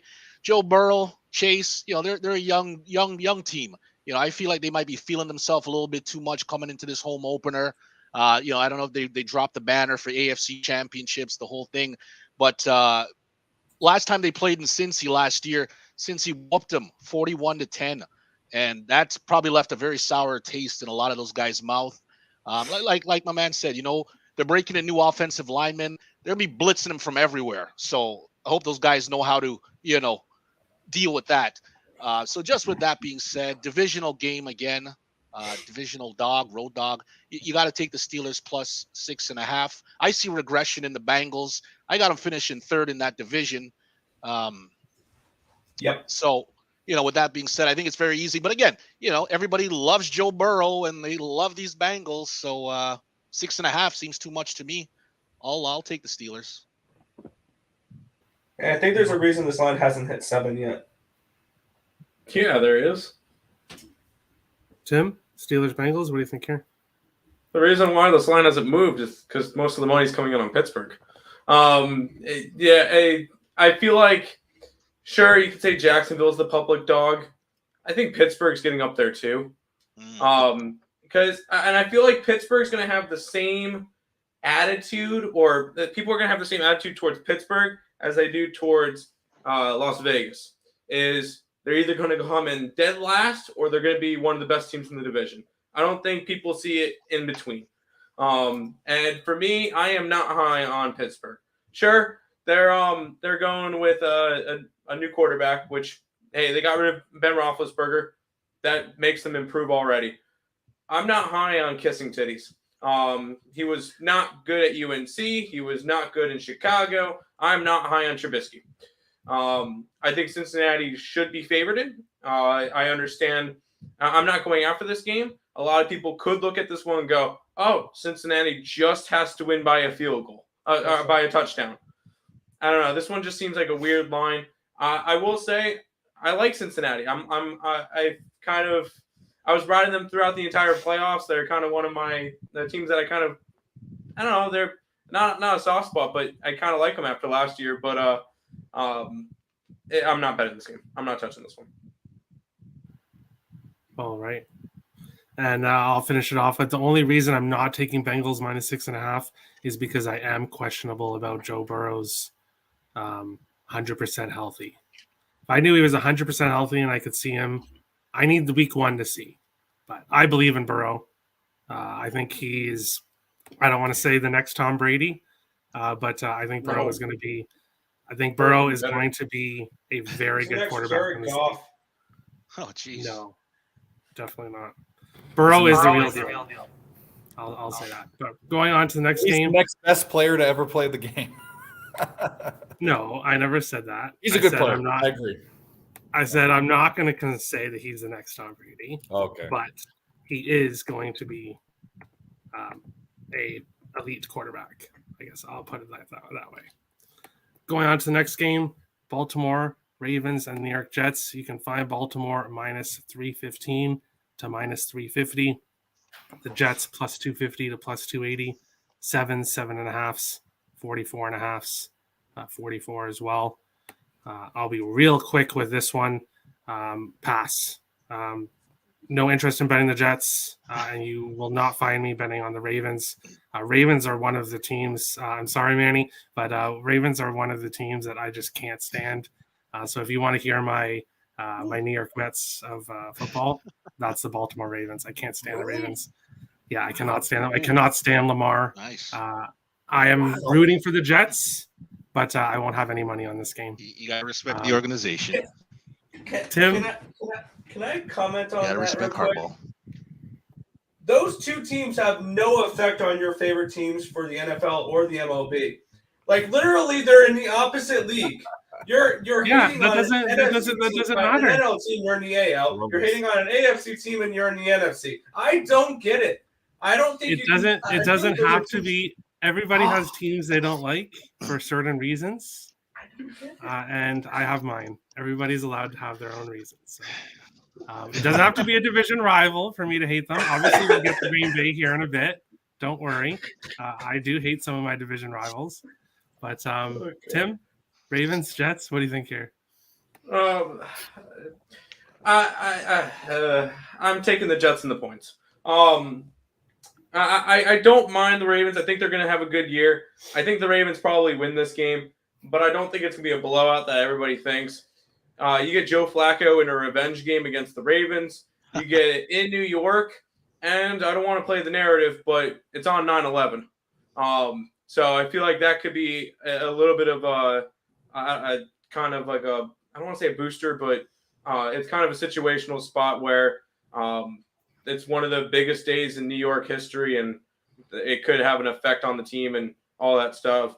Because it's the same reason why I'm probably going to be betting the Mets that day as well, and the Yankees as well on the anniversary of 9/11. It's just one of the spots that they always seem to do well on those days. So I'm going Jets plus the points. I don't know if they win the game, but I think they at least cover. All right, Manny. Yeah, Joe Flacco's revenge. I like it. I'm going to stay away from this game, really. I could see the Jets covering the number again for all the reasons just listed. Baltimore, I got them winning that division. I believe that, you can't underestimate Harbaugh and what he does in terms of coaching and preparation and getting his guys ready. The Ravens, they've always been known for defense, and they're going to continue to play their style of football, run the ball, play defense, low-scoring game. Lamar, he's going to get his contract and maybe just doing what Flacco did, win a Super Bowl, get a contract. But I see Baltimore winning the game, but I'm going to stay away from this. I got no play on this. All right, Bryant. Sorry, I was muted. This game is definitely a stay away game. I take it back. It's not a stay away game. I may bet it depending on how well betting goes on Saturday for a college football type of game. That's just one of those things. I'm not sold either way on this. This just feels like a good game just to watch, just because you got a little couple narratives here. How does Lamar respond to the fact that he's got a contract kind of hanging over his head? He said he wants the deal to be done by Friday, or the talks to be over by Friday. Does he get it or not? We don't know. I just find it interesting. You got the whole Joe Flacco angle as well. You guys mentioned 9/11 too, so I'm just gonna be tuned in for this. Like I said, this would be a late Sunday morning pick if I had to do something, and more often than not, when I bet the Ravens and I'm not sure to bet on a total or a side, I just go to Russian props for Lamar Jackson and cash out. That's generally what happens with it. So that's kind of where I'm at with this. So Lamar Jackson's the running back, right? Don't do that. As much as people give him crap, man, like he's improved in college, man. Like he's obviously not going to ever be Patrick Mahomes or Aaron Rodgers or Tom Brady in the pocket. He's just not going to be that. It's not what it is, and it's fine as long as he continues to have a system that works through his strengths. He'll be good. Yep. Nick, what do you think? Baltimore and Jets. Yeah, one play is starting to look more and more enticing to me in this game here, and it's the under, because I think that Baltimore can play some defense in this game a little bit. And what is Baltimore known for doing? They pound the rock. I mean, you look at their wide receivers here, and it makes sense that they want to pound the rock. They're starting their top three wide receivers on the depth chart are Rashad Bateman, Devin Duvernay, and James Prochet. Who the hell are they throwing the ball to other than Mark Andrews? And they're going to run the ball with Dobbins. They're going to run the ball with Davis. And then they got Justin Hill and Kenyon Drake's their fourth string running back. And then they got a fifth running back in Lamar Jackson. Like, this is a team where they're going to pound the rock. And the more and more I look at it, the more I want to bet the under 44.5 in this game. Because this is one of those games where the Ravens, similar to the Steelers, are going to have 12-play drives that take up 12 minutes, something like that. They're going to have those long-ass drives that take up a majority of a quarter and then get a field goal out of it. And next thing you know, the live total is tanked 8 points because of it. So the more and more I'm looking at this game, the more and more I like under 44.5 in this game. And I would lean towards the Jets then taking the points. Because if I think it's going to be a lower scoring game, I think it's going to be tougher for them to spread out a lead, which means it's going to be tougher for them to cover. So I think if you can get 7 and a hook with the Jets, I think that's not a bad look. And I like under 44.5. That's where I'm leaning in this game. All right, Dave.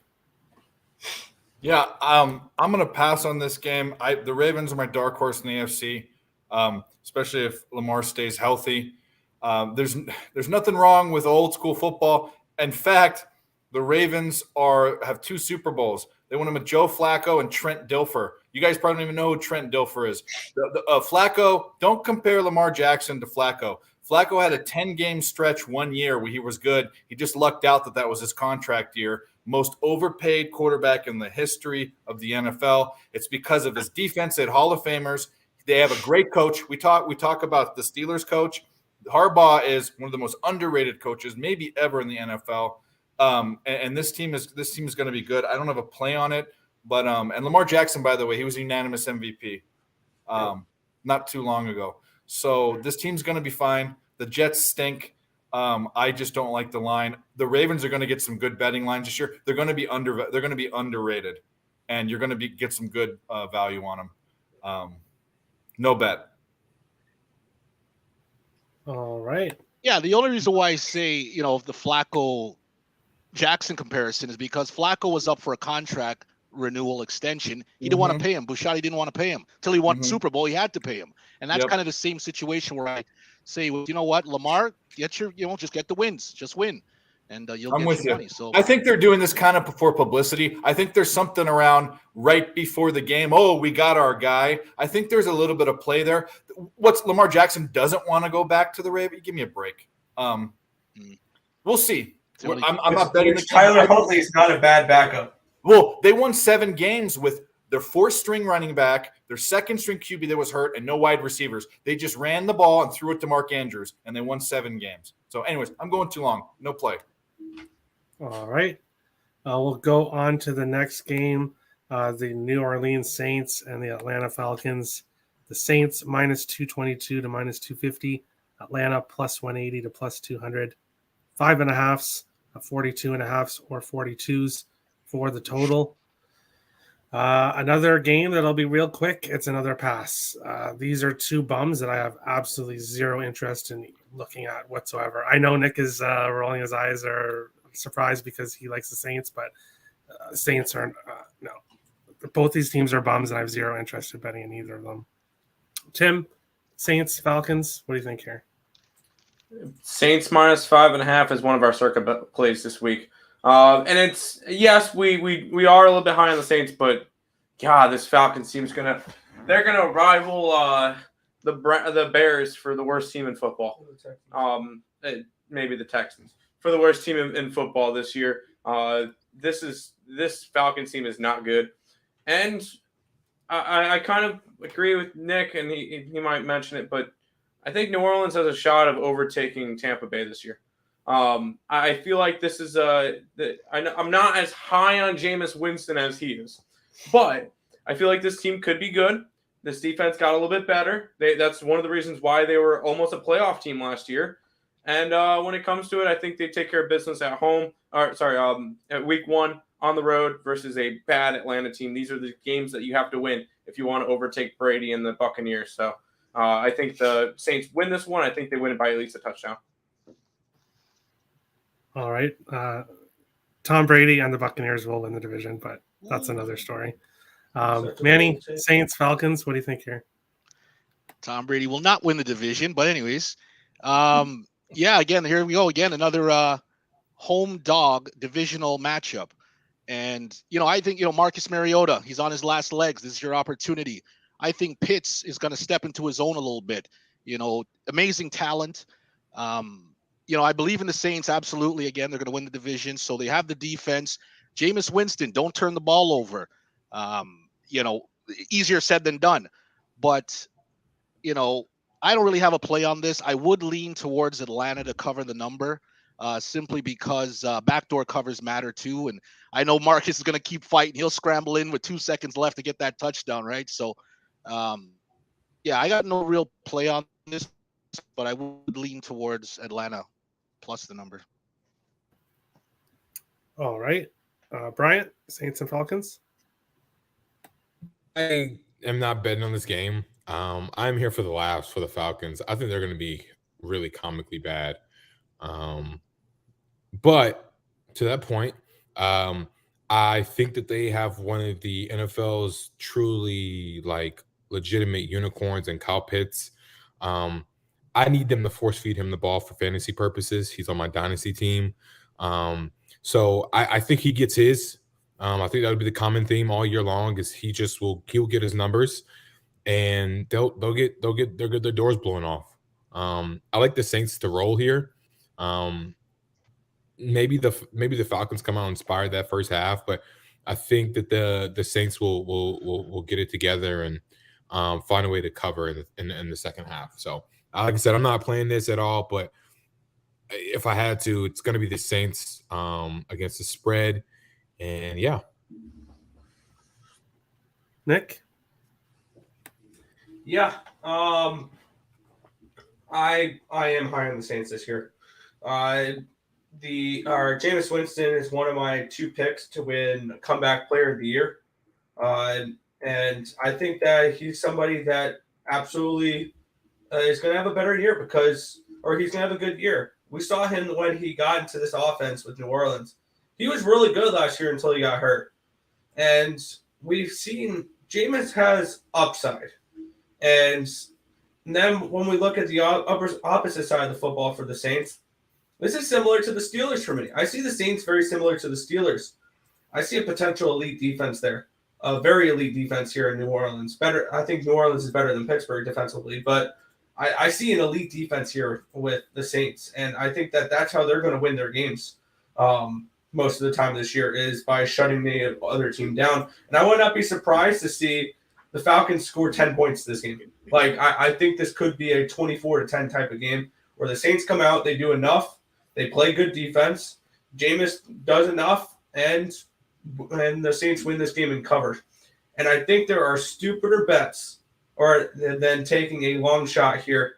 And I know this is going to sound crazy, but if Jameis Winston has a potential, if he has a career year, 50-1 for him to win the MVP if the Saints win this division and are one of the top teams in the NFC, potential there. Because we saw the last time he had a full year, he led the league in touchdown passes. Don't mention the interceptions. I know that's what you're going to say, Tim. But if he can stop the turnovers and has that type of year, he's top 5 for the MVP votes. And he's somebody that at 50-1, I see a little bit of value with. So I love the Saints here. -5.5 here for me. I think they roll the Falcons, which I think are going to compete for that number 1 pick this year. All right. Before we get to Dave, we all have different opinions. I think that's pretty clear that we all seem to be all over the place. But the point of the show is for viewers to see what they like, and hopefully we can help make up your mind. But maybe there'll be one game we all agree on. We'll have to see. Yeah, it doesn't appear that way. Dave, Saints and Falcons, what do you think here? 3 things. We can talk about the greatest comebacks. This won't be one. I'm not sure if it was Tim or Nick, but you know what I'm talking about. Yeah. This is not one of the greatest comebacks. Won't be. Number 2, Jameis Winston is a doofus. First for trying to steal crab legs, and then just Google or you on YouTube, type in Jameis Winston gauntlet. See him run through the gauntlet, and it's you. Oh yes. So he was trying to do running back drills. Yes. The third thing is I have no pick on this game. Next. Hey, Well said. absolutely nothing wrong with that. I'm totally in the same boat. We will go on to the next game here. This one's going to be interesting. We have the Kansas City Chiefs and the Arizona Cardinals. You can find the Chiefs -230 to -275. Arizona +200 to +210. Sixes, I do see 5.5s available. 53.5s and 54 for the total. I do not have any picks officially in this game. I will have Kansas City money line in a parlay. I am one of the believers that Kansas City is going to take a step back this year. I do not have them winning the division.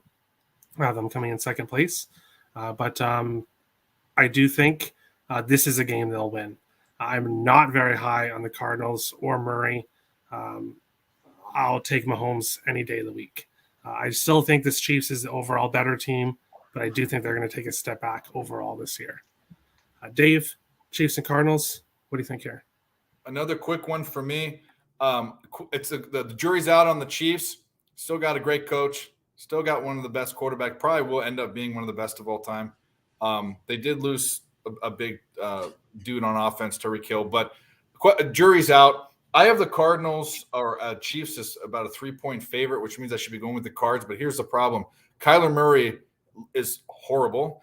I think that people just see his athleticism and think he's good. Worst decision maker in the NFL on any level. He'll never learn to take a sack. He'll never learn that throwing it away isn't better than just running out of bounds and throwing an interception. I've seen him screw up more games in his short career than anyone. Just some bad decision making, and he looks flustered too. He can go make a bunch of commercials. That's fine, but he's not going to be anything. Well, long story short, I'd lean towards the Chiefs, but my index says I shouldn't, so I'm staying off. All right, Nick, Chiefs and Cardinals. Yeah, I don't think we have to worry about fading Murray for a little bit. Call of Duty doesn't come out until October 28th. Which, if you guys are wondering, the next game after that is on October 30th. They're in Minnesota, so let that play out. Yeah, exactly. You can fade him because he plays Call of Duty all weekend and then is not prepared for the Vikings. But with that being said, this line's moved from 3 all the way to 6.5. This is too many points. I get it. People are going to be low on the Cardinals this year. The Cardinals +6 is a circa pick for Tim and I. That is one of them that is part of our circa contest picks. And I think they're a live underdog in this game. I think this line's moved just way too much for this game. And it's going to be interesting to see Kansas City game plan without Tyreek Hill. Mahomes doesn't have the screw it, Hill should be out there receiver to be able to just bail him out of some plays. So I do think Kansas City takes a step down. That's why I think the Chargers win the division. But this is a Kansas City team that I need to see them. And it's going to be a little bit of a new look offense for them. And one thing with the Cardinals that we can look to rely on is that they start off well. They don't finish well. They start well. Because I remember last year they were 6-0 to start the year. Mm-hmm. They won 1, 2, 3, 4, 5, 7-0. They were 7-0 to start the year, and then finished 10-7. So they're a first half team. I'm gonna look for them to jump out early here. I like them +6. I'm gonna have the +205 money line as well. It's a Cardinal spot for me. All right, Bryant. Yeah. There's a lot of Kyler Murray slander going on here for reasons.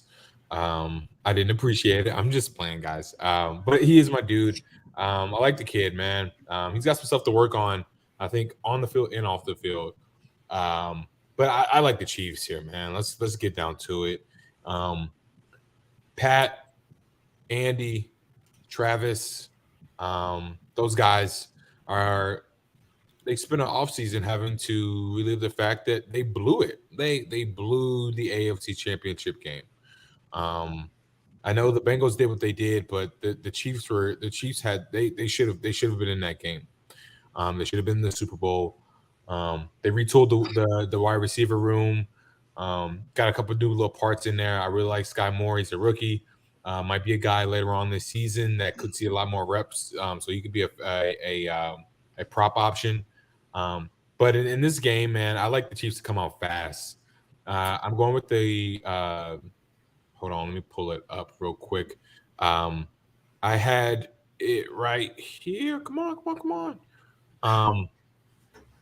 It was I'm getting the Chiefs at even money, -0.5 point for the first quarter on the spread. I'm taking that all day, every day, even twice on Sundays, obviously. I think that's a very good play there. And I also like Casey's total touchdowns over 3.5. That was at -102. Maybe it drops to plus to even money, plus money before Sunday as well. I'll double back and hop on that. I think the Chiefs come out here and get active on Sunday. So, and also to that point about Cliff Kingsbury, being that I am an Oklahoma fan, I cover the team as well. You can almost bet that the second half of any football season, his teams are going to collapse. He did it at Texas Tech. He's doing it in Arizona. It is a fact. It's just his MO. It is his MO. So they are going to be a fade team in the second half of the season. That's just what happens. And at that point, it's a coaching thing, right? Like you've now hopped different teams, and it happens everywhere. It's a coaching thing. So, all right, Manny, Chiefs and Cardinals. What do you think of this one? Yeah, no, I tell you, I got no real play on this right now, but I am going to lean towards the Cardinals, plus the number. I believe it was Nick who said it, and I agree with everything he says. They start well. You got to give them that. They got bad pub right now, so everyone's going to be, fading the Cardinals, which, of course. But, Kyler, he's going to play his game. He's going to be able to make a few plays. Kansas City, we don't really know how well that new offense is going to work. So, yeah, really, I would lean towards Arizona plus the points. No play on this for me, though. All right. Tim, Chiefs and Cardinals, what do you think of this one? As we mentioned before, Nick mentioned, we have this one as one of our circuit picks. We like the Cardinals. Cardinals always start off good. Kansas City normally starts off slow, build into the year. I'm a fan of Kyler Murray. On one of the free pick videos that I did for picks and parlays, gave out MVP odds. I said Derek Carr at 25-1. I said Kyler Murray at 20-1, and I gave out JT at 75. So I am high on the Kyler Murray. He has the rushing upside, which could definitely help him out. I think it's a good spot for Arizona to just come out and Kyler Murray to kind of just prove people wrong in that sense. I like the Cardinals week 1 at home as a dog. Yeah, sign me up for that one. All right. I'll move on along to the next one here. The Giants and the Tennessee Titans. You can find the Giants plus 195 to plus 215. Tennessee minus 235 to minus 260.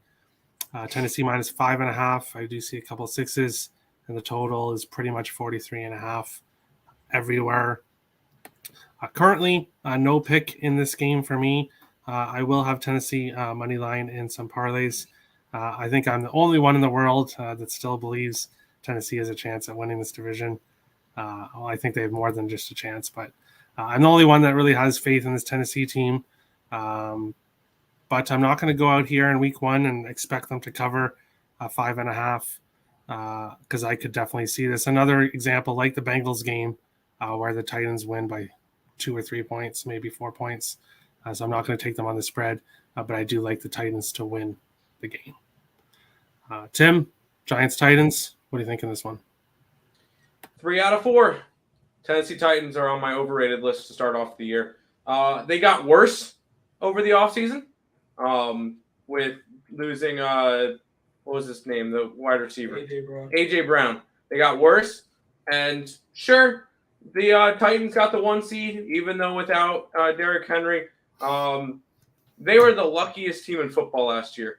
Kind of like how the Minnesota Vikings had a bunch of games that went the wrong way for them. Tennessee had all the games go right, and that's why they got the 1 seed. I see them declining this year. I could see them at 3rd place in the division. I could see them having a big drop off. I'm not high on Tannehill. Derrick Henry is about the only good player on this team at this point. So if you're going to go anything with Tennessee, go Henry. But the Giants plus 5.5 is another one of our circuit plays this week. Okay, quick question before we get to Manny. How are they overrated when nobody likes the Titans? I don't understand how they could be overrated because nobody likes them. Everybody hates them, so I don't see how they'd be overrated. They're good. They're fine. They're on a fade list. Is that better? Yeah, that's better. Well, no, just I think don't see how they I think they're overvalued. Okay. Manny, Giants, Titans, what do you think on this one? Yeah. Strange game. I agree with Tennessee still having a shot to win the division, so they're going to play good football. Addition by subtraction sometimes. Um, the Giants adding a new coach. I mean, I don't know what that's supposed to do for them really. They got problems. Um, I got no play on this. If I was to lean again, I would lean towards the Giants plus the points. Um, right, yeah, that's a stay away game for me right there. All right. Bryant, if you're there, Giants and Titans. You're muted. Oh, sorry. I was actually looking at the lines for this game. I like the Titans here. This is probably going to be one of the plays in a money line parlay type of deal. A little chalky. Might go heavy on it. Mix it with some other like CFB plays just as a parlay piece. Over the course of the weekend. But yeah, I like the Titans to get it done. I don't believe in the Giants, and I'm sure in short order, the viewers will know why. But I think the Giants are going to be better. But it all starts with the quarterback. Daniel's a Duke guy. I'm a Duke guy, but he's not it. He's just not it. They picked up some pieces in the draft. That the talent pool in New York is just not good enough. Kenny Galladay might as well just not play, just take his checks at home. Like it's a lot of mess going on right now in New York. So I'm rocking with the Titans here. Another play that I always do when I consider betting against with the Titans is I go straight to rushing props for Derrick Henry. And how can I tweak that and add that into a so and so amount of yards plus a win? That might be another play for people who are trying to figure out ways to bet this and not, who don't feel comfortable with the spread or anything like that. So, all right. And our resident New York Giants fan, I'm sure you're on the Titans, right, Nick? If he wanted to make some money, he would be. I mean, rushing props is the only way you can touch the Titans here because that's all they freaking have on offense. Their top 4 receivers from last year, they're no longer with the team. A.J. Brown's in Philly. They got rid of Fursker and whatever other 2 guys they had last year who didn't really do much are gone. They have really not much on offensive depth other than Derrick Henry. And, I mean, yeah, and this is the 2 teams that I think are going to be very dependent on the health of their running back. And Derrick Henry is coming back off of an injury, which has been known to linger. So I think he's very injury prone. So no, I'm not very high on this Titans team because they replaced A.J. Brown with Robert Woods coming in off of, I believe, an ACL injury. They have Treylon Burks and Nick Westbrook-Ikhine. All they got on offense is Derrick Henry. Like, seriously. And Ryan Tannehill is not great. I'm wondering how long until we see Malik Willis starting because I think Tannehill is one of those guys similar to maybe like Tua or like Trey Lance where I'm ready for them to replace that starting quarterback. Last year was a fluky season for the Titans. Very much so. And then we have the Giants who I think improved their offensive line. I like the addition of Evan Neal from Alabama as their first-round pick. I think that was a great pick for them. Andrew Thomas in his second year, I think, is going to step it up.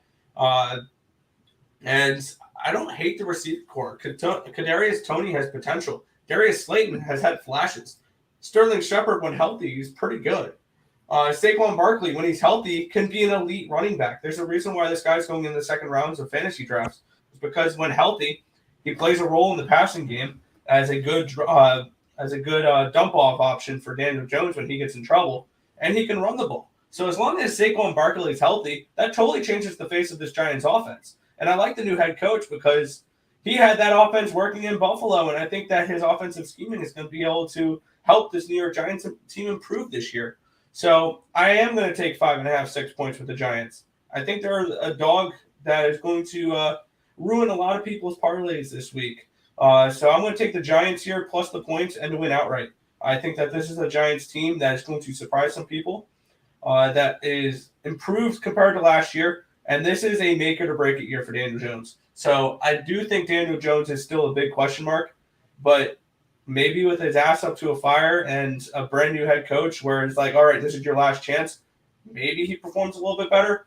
But I'm going to take the Giants here. I'm going to take the points and expect for this Titans team to definitely regress from last year. All right. Dave, Giants, Titans, what do you think here? Yeah, this is the second most boring game to me. I'm going to be watching it on the Who Gives a Shit channel. I think I don't like Tannehill. I do think they overachieved. The Giants are garbage. The line's right where it's supposed to be. There's plenty of other stuff to bet and watch. Next. Hey, all right. And we'll move on to the best game of the week.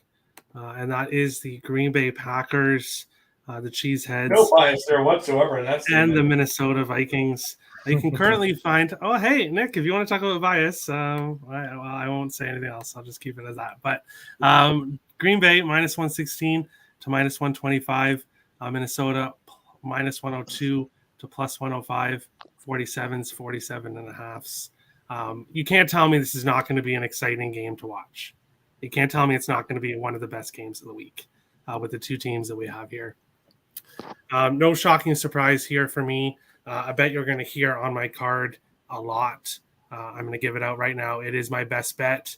That's Justin Jefferson anytime touchdown. This guy's going to get a touchdown 15 of the 17 weeks. How about that?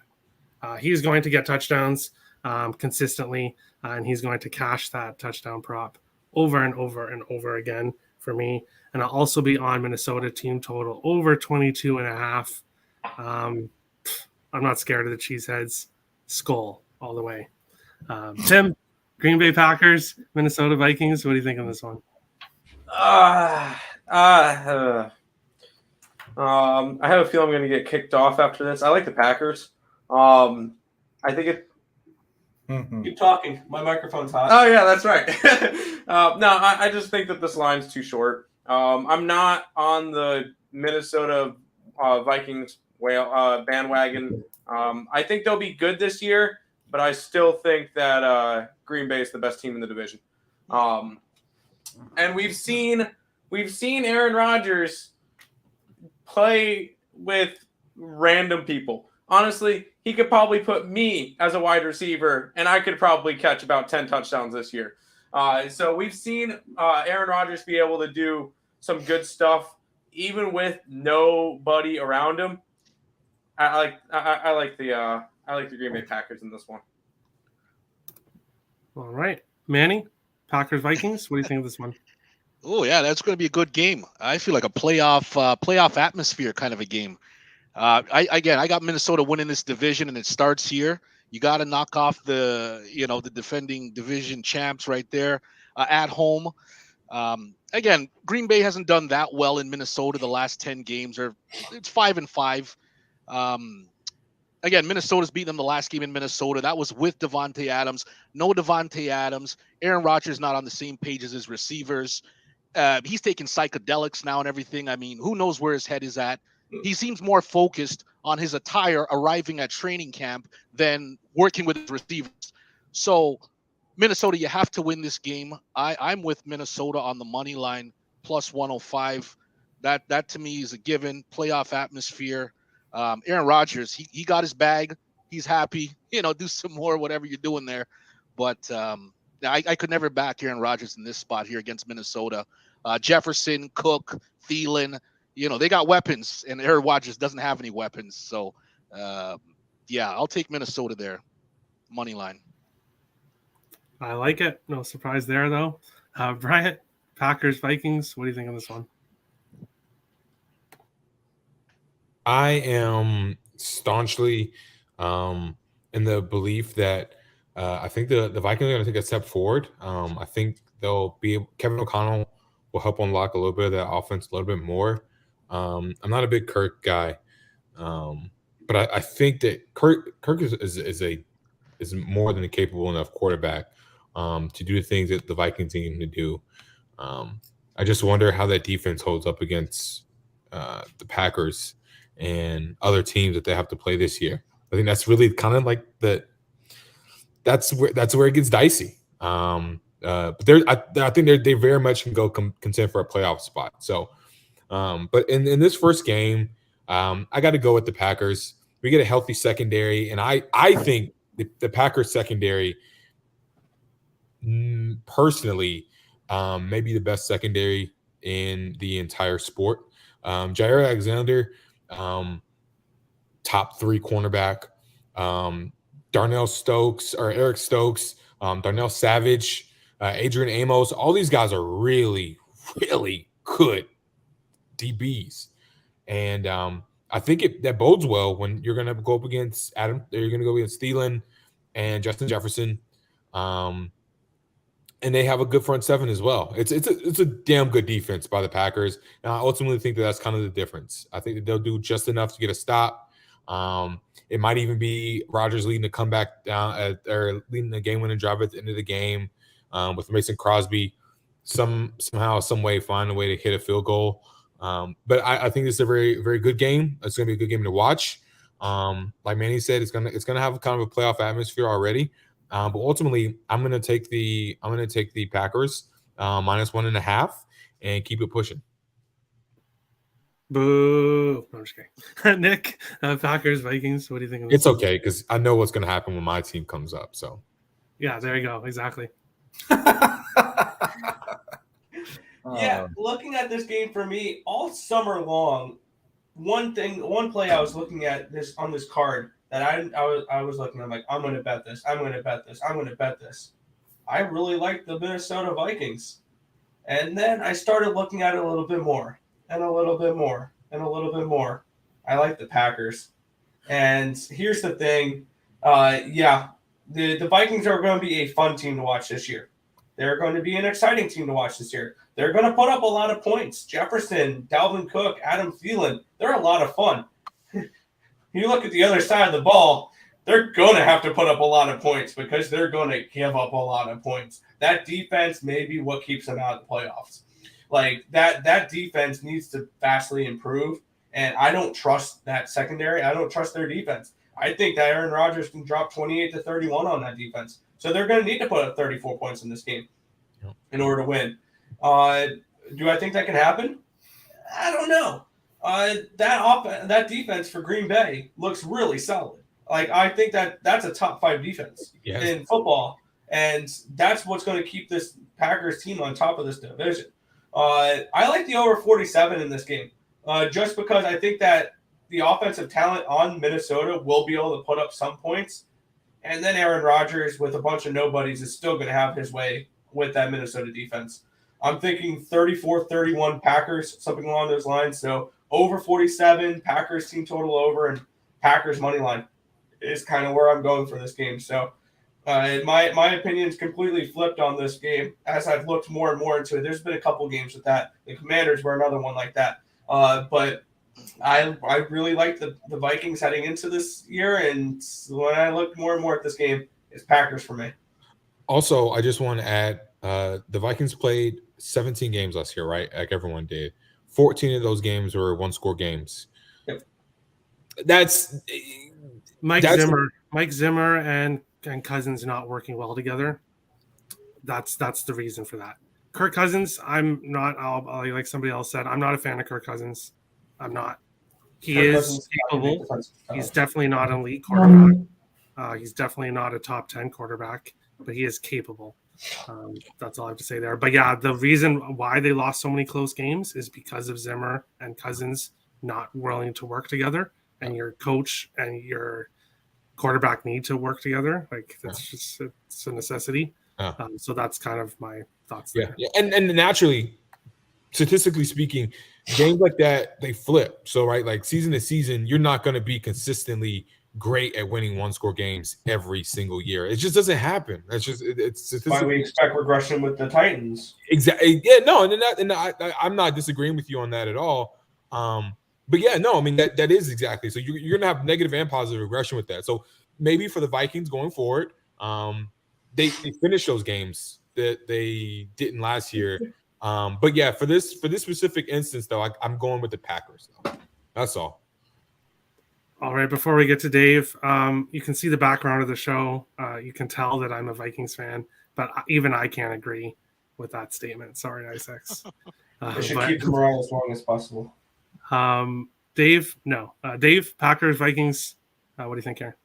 Yep, and this I have a hard stop in 3 minutes, so I don't really. I have one other play, but we can. It's not going to be posted, so you can. People can DM me if they want to on Twitter, but make this quick. I don't know. I don't care about the side.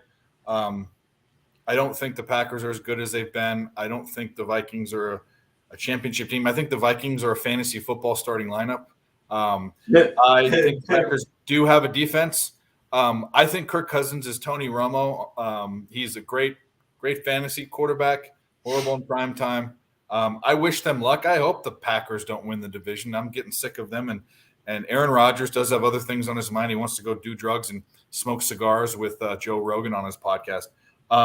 But Vikings, I don't know why the line's going down for the total.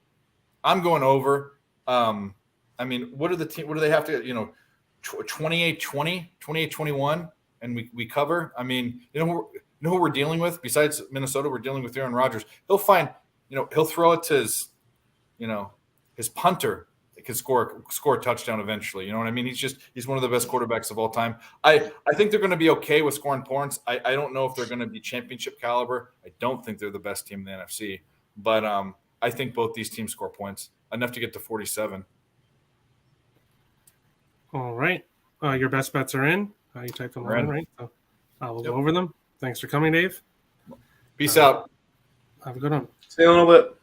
We'll go on to the next one. Yes, going forward, the shows, we won't have 6 people on. It's the first week. I wanted to see how things go, but it is a bit of a long show, so we'll figure it out to work people in at different times going forward. But finishing off, we got 3 more games left. The Vegas Raiders and the LA Chargers.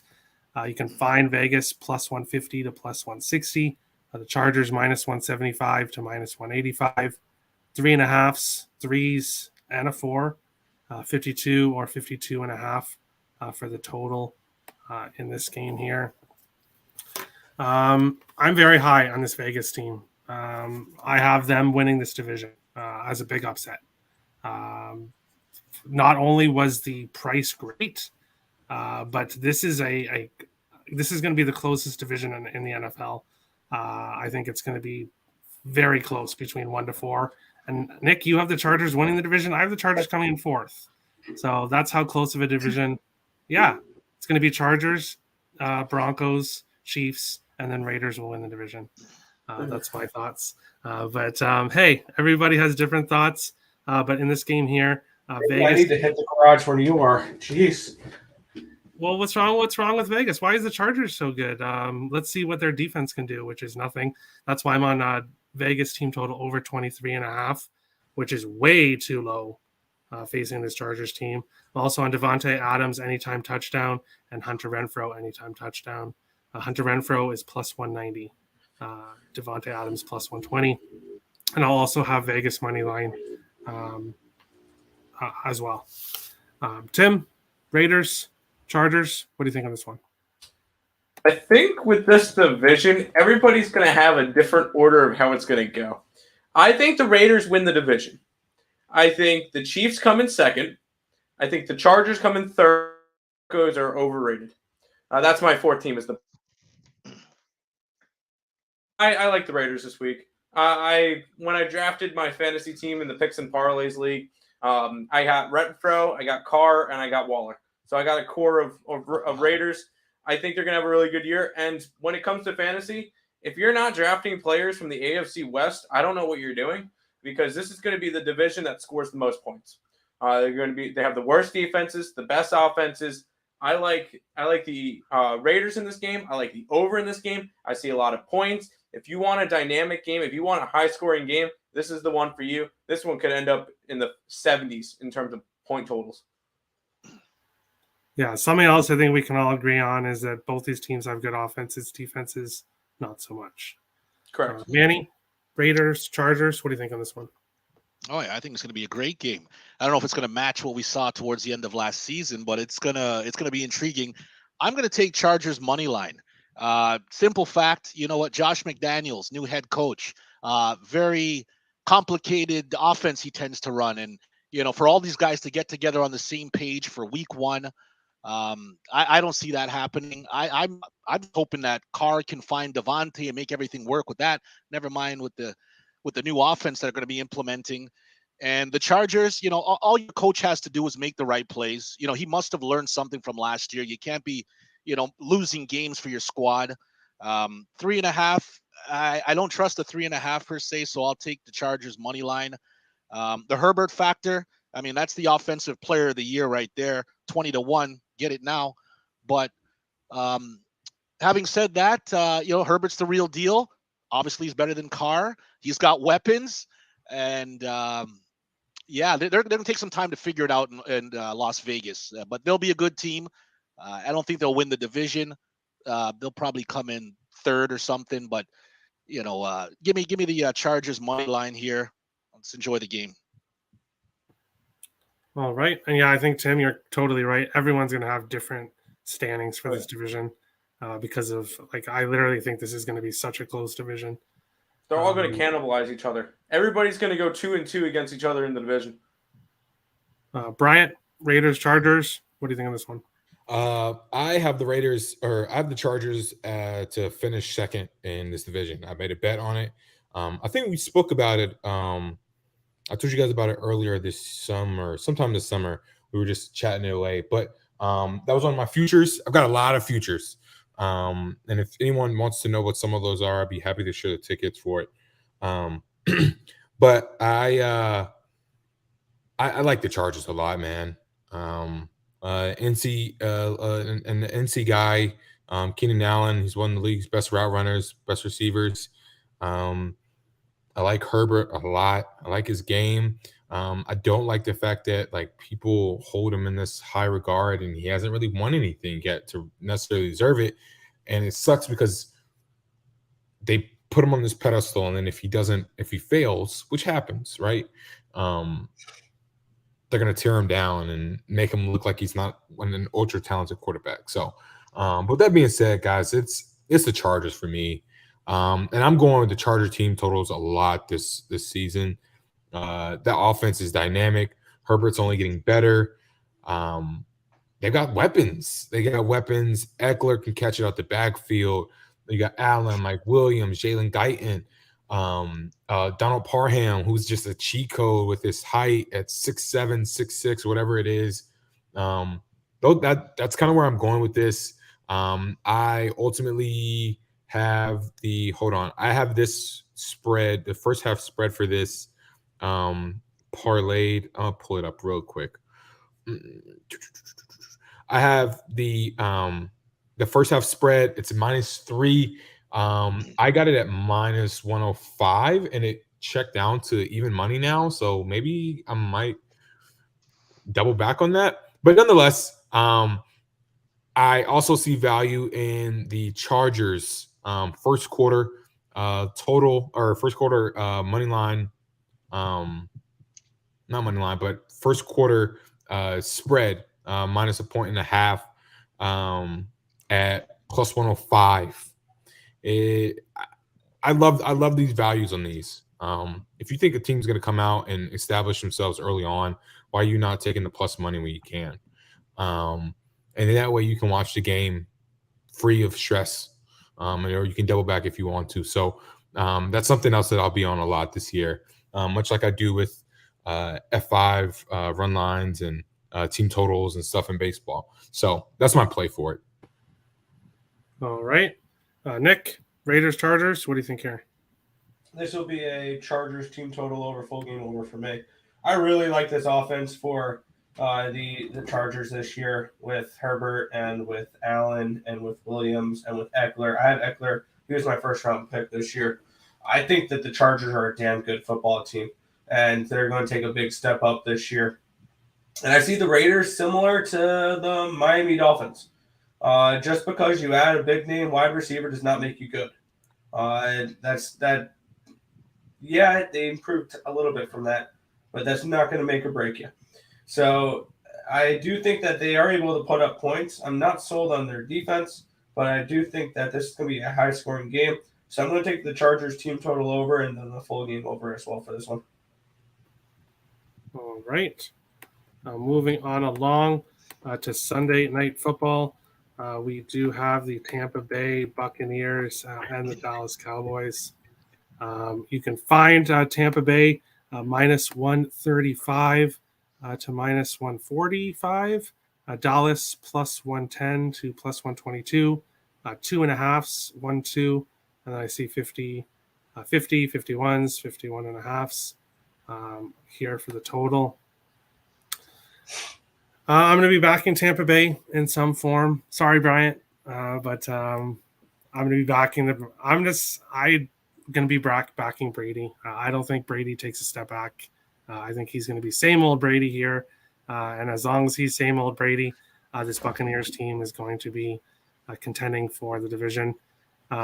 Do I think that they deserve to be Super Bowl favorites? No, I think they are in the top 3 for Super Bowl favorites.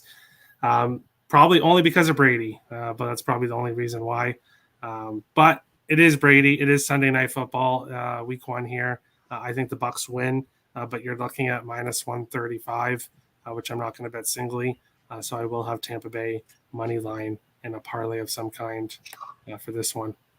Nick, Sunday Night Football, Tampa Bay, Dallas. What do you think here? This is going to sound weird wearing this hat. How about them Cowboys? I'm going to side with the Cowboys in this game, actually. And the one thing that I've noticed with this Tampa Bay team, and now Dallas is suffering a little bit of the same thing here. Both offensive lines are beat to shit. But I think that, Tyron Smith missing for Dallas is going to be huge. But Brady's going to be missing a couple guys as well. Tristan Wirfs is big question mark. Ryan Stenson, his center, which your center is probably your most important lineman. Because that's the guy you need correlation with, and that's the guy that Brady needs that mojo with, and he's going to be out this game. He's going to be out for a few weeks, and we've seen what Brady does on primetime, and he struggles to cover spreads on primetimes. He struggles with that. I also lean towards the under a little bit in this game. I think that we see the offensive line struggles lead to difficulties getting drives sustained, and I do lean towards the under. I wish it was at a 51.5 rather than a 50.5. I want that over. I want over that key number of the 51. So in order, I think, to back the under, I need that 51.5. But I really like the Cowboys in this game, getting points at home plus money. I'm probably going to take their money line here, and that takes a lot for me to back this Cowboys team because I freaking hate this Cowboys team. But for me in this game, it's how about them Cowboys on the money line. All right, we can tell from Bryant's reaction that he likes your pick there. Bryant, are you all in on Tampa Bay on Sunday Night Football? Oh man. My plays in this game, I'm not gonna. I'm going with the money line, but I think there's a better value. And like taking my fandom out of this, the under 51 is a very good look here. And I'm gonna break down some reasons why. The offensive lines for both teams, shitty. Not because they're just bad, they don't have the talent, but there's injuries, man. We're starting a kid who's 23. He just got drafted in April. And he's supposed to be our left tackle of the future, but he spent all offseason playing guard. He's not even ready for this. And he has to go up against Shaq Barrett and Vita Vea and just absolute these are pro bowlers. And it's gonna be a rough night for him, I think. And I also take into the fact that Connor McGovern is gonna be playing left guard. Which is where Tyler Smith would have been playing, but Tyron Smith is hurt now. And so McGovern is not good at left guard. He's more of a right guard. And so having him switch over there is going to be chaotic. I think because of that, you're going to see Dallas run to the right side a lot more behind their unanimous Hall of Famer and Zach Martin. And they're going to try to run the ball. Despite the fact that I don't like that strategy necessarily. They're going to try to run the ball with Zeke, Tony Pollard, eat up clock, and try to keep Dak upright because you are running with your not top of the line guys on the tackles. So I think that there's value on the under, and I think these defenses are really good. I know our front seven is really good. Micah Parsons is in year 2. He's getting his second crack at Brady after Brady embarrassed him as a rookie last year in the first game of the season. He absolutely diced them up. And I think Micah's learned a lot. And I think this Cowboys defense they are a better unit. I'm going to be honest with you. They are top to bottom the better unit on our team than our offense. And I trust them more than I do my offense because of the fact that they don't have the crippling injuries that the offense does. So I think the under is a very solid play here. Ultimately, though, I like I said, obviously my fandom hops in and I'm going to hop on the money line. But if for betting purposes and to the masses, look at the under. Under 51 is a lot. And Dak didn't even play in the preseason at all. So he could come out and be rusty too. Neither did Brady. And Brady doesn't have an offensive line, and he's not a mobile guy. So just something to look at. All right. Manny, Buccaneers, Cowboys. What are you thinking this one, Sunday Night Football? There you go. Yeah, I'm going with everyone. It's Dallas and the under. I love the under again. All the reasons have been stated. The injuries on line, the defenses, the front sevens, they are legit. And Tom Brady, no one ever thinks it's ever going to happen. But is his head really there? I mean, is he regretting coming back? It's not the same team. It's not the same team. And I think, honestly, he's going to have a rough night. He's going to get hit a lot. And I think Dak's going to be running for his life, too, a little bit. And I can definitely see an under here. And I can see the Cowboys just coming out with a good performance in week 1. And so I'm going to take the Cowboys money line and the under. And also, I wanted to add this. Chris Godwin is not playing. He's very, very highly questionable. And I mean, the Tampa Bay beat reporters I would be surprised if he plays on Sunday, because it's ultimately it's a long season, right? It's one game. They already don't have they don't have guys up front as well, so there's no need to just rush him out there. I mean, Brady might not even have the time to throw the ball anyway, so that also is something to take into consideration. Another weapon for Brady going down, making offense a little bit harder to come by as well. Mm-hmm. If he's out, I'm going to have a bet on Kyle Rudolph anytime touchdown, because hey, former Viking. Brady loves his tight end, so that makes sense. I think Brady will look at Rudolph. So I would also look at Julio Jones though, because Julio Jones was signed for this reason. Basically, they needed depth at receiver. What's up, Turnsy? Hi, Turnsy. But Julio Jones would also be probably anytime bet. He plays pretty well against the Cowboys. He did a lot when he was in the Falcons. Just a little suggestion. Tim, Buccaneers, Cowboys, Sunday Night Football. Finish us off. I mean, everybody knows how much I love Tom Brady, right? No, I'm kidding. I'm on Dallas. I think this is the first year that you're really gonna see Brady's age start to show, and he's gonna not have much of a pep in his step. He's just not gonna be the normal Brady that we expect him to be. I think everybody's overrating him just because he is Tom Brady. Sure, he's the best quarterback of all time, and it hurts me saying that as a Jets fan, but he is the best quarterback of all time. Not anymore. Not in his current state. There's plenty of guys better than him, and I think that just because Brady's on Tampa Bay does not make this team a good team. Their offensive line's going to be already beat up. I think they're on their third string center, which is one of the biggest positions on the field. So you got to look at it that way. Plus Godwin being out or highly questionable. I think that Cowboys take care of business at home week 1. This is a statement game for the Cowboys. Can you compete against what is supposed to be one of the better teams in the league? And this is a big test. I like the Cowboys.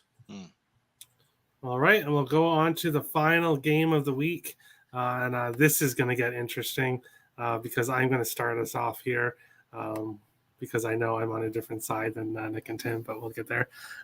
You can find Denver at minus 250 to minus 275. You can find Seattle plus 200 to plus 230. Sixes, 6.5s, 44 and 45 when it comes to the total. Denver has the better defense. Denver has the better offense. Denver has the better quarterback. Denver is just completely better. I get it, and I'll let you guys explain why you're against me. But it may be the most public play of the week, but I'm on it. Denver. I am on Denver money line. I'll have them in parlays. I haven't pulled the trigger on the -6 yet, but Denver wins this game and beats Seattle in week 1. And no, it's not just because of Denver's quarterback. It's the overall team is so much better than Seattle. Just so much better. Tim, Broncos, Seahawks, what do you think here? There's only 2 teams that have more percentage of money on them this week than the Denver Broncos, and that would be the Kansas City Chiefs and the New Orleans Saints. This is 91% of the money right now is all over Denver. Sure, the line has climbed from 3.5 up to 6.5 in some books. I'm not high on Russell Wilson, and I'll say this now: the Denver Broncos finished dead last in the division. I am not high on this team at all. Just because you add a quarterback does not mean you're going to be good. This team's going to struggle. Their defense is all right, but if there's a coach that knows how to slow down Russell Wilson, you know what? It's the one that just had him on their team for the past, 7 years, 8 years, whatever it was. Pete Carroll's going to be able to slow him down. I think this is going to be a ugly, low-scoring game. I'm going to grab the Seattle Seahawks plus 6.5. It is my best bet of the week, and it's our last circuit pick for this week. So Seattle Seahawks fading the public and fading the Denver Broncos that I am not high on. All right, Manny, Broncos, Seahawks. What do you think in this one, Monday Night Football? Yeah, no, I'm with Tim there for sure. I definitely see Seattle. They're going to be up. The whole squad's going to be up. And Russell, hopefully he's on the same page. Again, this chemistry thing, it's a real deal. Guys are running in, they should be outs. And emotion is a big thing as well. Russell's going to be going into the old home stadium, and it ain't going to be pleasant for him. So I definitely see a low-scoring game. Geno Smith, what are we going to do with that? So I definitely see a low-scoring game. I see Seattle covering the 6.5. It's really just a layup right there. I think it's that easy. Seattle plus 6.5. All right. It is a football show, but I'm going to just take a guess that the Yankees might have just scored, but that just might be a wild guess. Bryant, you're actually up next, so perfect timing. Broncos, Seahawks, what do you think here? Yeah, it actually had nothing to do with the Yankees. It was with the Royals. I have the Royals first 5, and Greinke just. I was about to say, I just texted the private chat. What are you so happy about? And, yeah, he worked out of a bases loaded jam, bro. Royals, let's get it. Anyway, Broncos, Seattle, Broncos country. Let's ride. That's where I'm at with this, baby. I'm big. I've said this on multiple shows. I love motivational, like little advantages and things like that, little story beats, because I think that they do play a part. And I think Russell going back to Seattle, it's not going to be as crazy as people may think it is, because what do they hate him for? They can't hate him. He gave them Super Bowls. There's no hard feelings there. But I think for Russ, he's going to go out there and prove to Pete Carroll, like, you kind of left me out to dry, man. The front office didn't give him the help that he probably needed, and I think the Broncos come out and put on a clinic. I kind of need them to put on a clinic because Cortland Sutton is one of my starting receivers in fantasy as well. So I'll be looking at his props. I'll be looking to this offense to get going. Javonte Williams is a sneaky good little young running back that I think people should latch onto for prop purposes. I think Jerry Jeudy takes a step this year. Yes.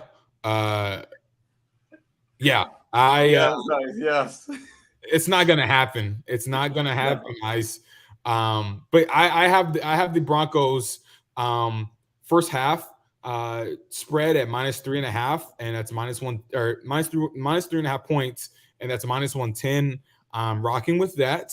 And whenever the first quarter team total pops up, I will be backing that as well.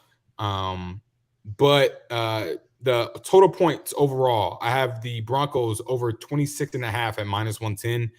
I'm riding that too. I don't believe in the Seahawks defense. I think it's garbage. They lost Bobby Wagner too, who was their spiritual leader and literal leader for the past 10 years, basically. He's gone. There's nothing there. There's nothing there. You don't have to convince me anymore. Yeah. It's there it is. So Broncos all the way. All right, Nick, final game of the night before we head to best bets. What do you think here? Broncos, Seattle.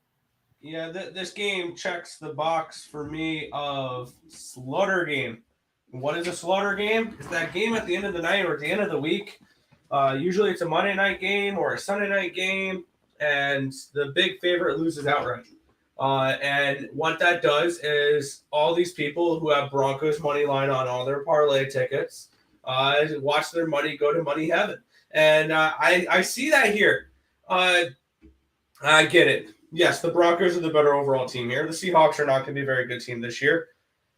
But this has Vegas swims in money type of written all over it. This is your slaughter game.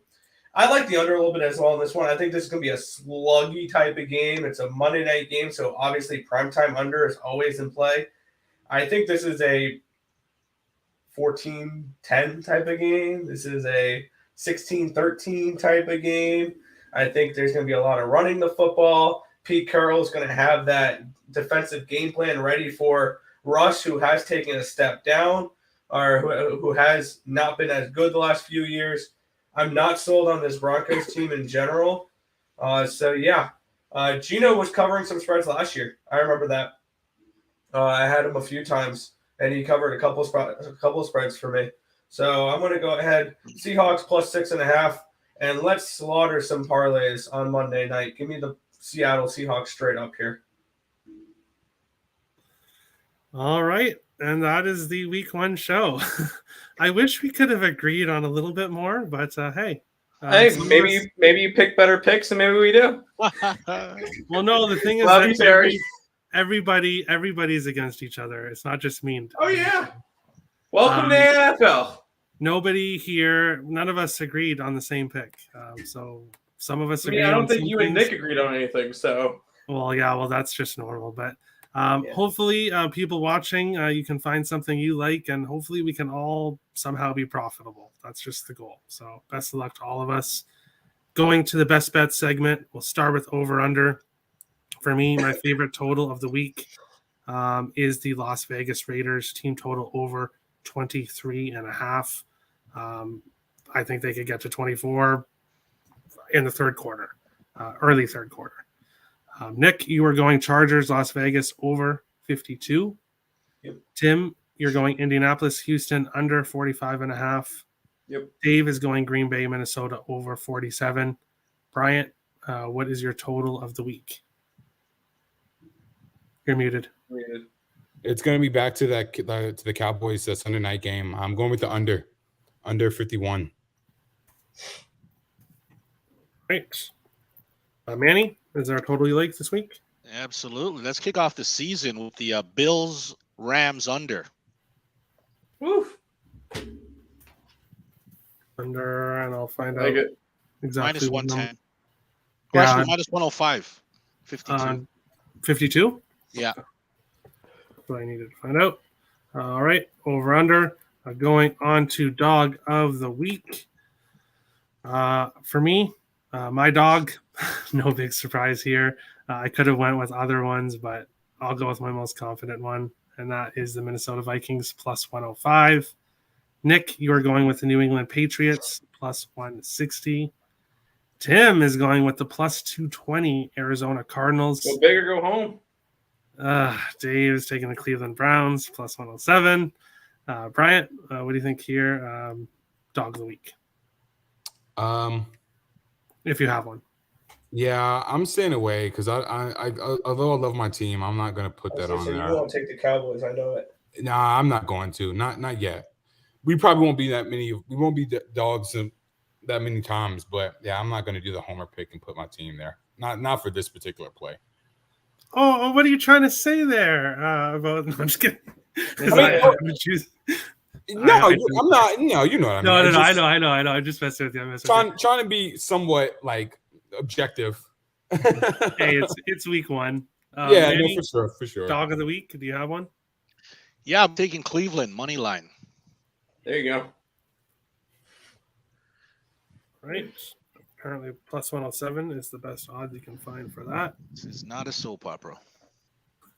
Going on to best bet, I already said earlier, Jefferson anytime touchdown.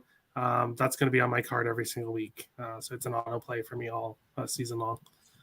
Jefferson anytime touchdown. And I'll track how profitable that is by the end of the season as well. Pittsburgh Steelers plus 6.5 for Nick, minus 105. Tim, Seattle Seahawks plus 6.5, plus 105. And Dave is going with Washington Commanders minus 2.5. Bryant, what is your best bet for week 1 of the NFL? Yes, sir. My best bet is the KC Chiefs minus a half. First quarter minus a half. And that was even money on my book. All right. Manny, finish us off here with your best bet for week 1 of the NFL. Yeah, best bet's got to be, if you go down to Miami for a full week ahead of time, I mean, you guys are locked in. Give me the Patriots plus 3.5, minus 110.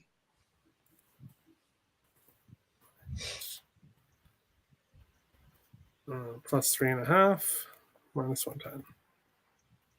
All right. And that is the first show for the NFL. If you're new to the channel, hit the subscribe button. If you like the content, smash the like button. We appreciate all the support. We will be going over NFL on Thursdays, Sundays, and Mondays as well. But we'll be doing this weekly NFL show as well on Wednesdays to give you the early picks. So best of luck to everybody on your bets tonight. And we'll see you again next week for another episode of NFL Picks Getting Wild with Terry and Friends. Have a good one, guys.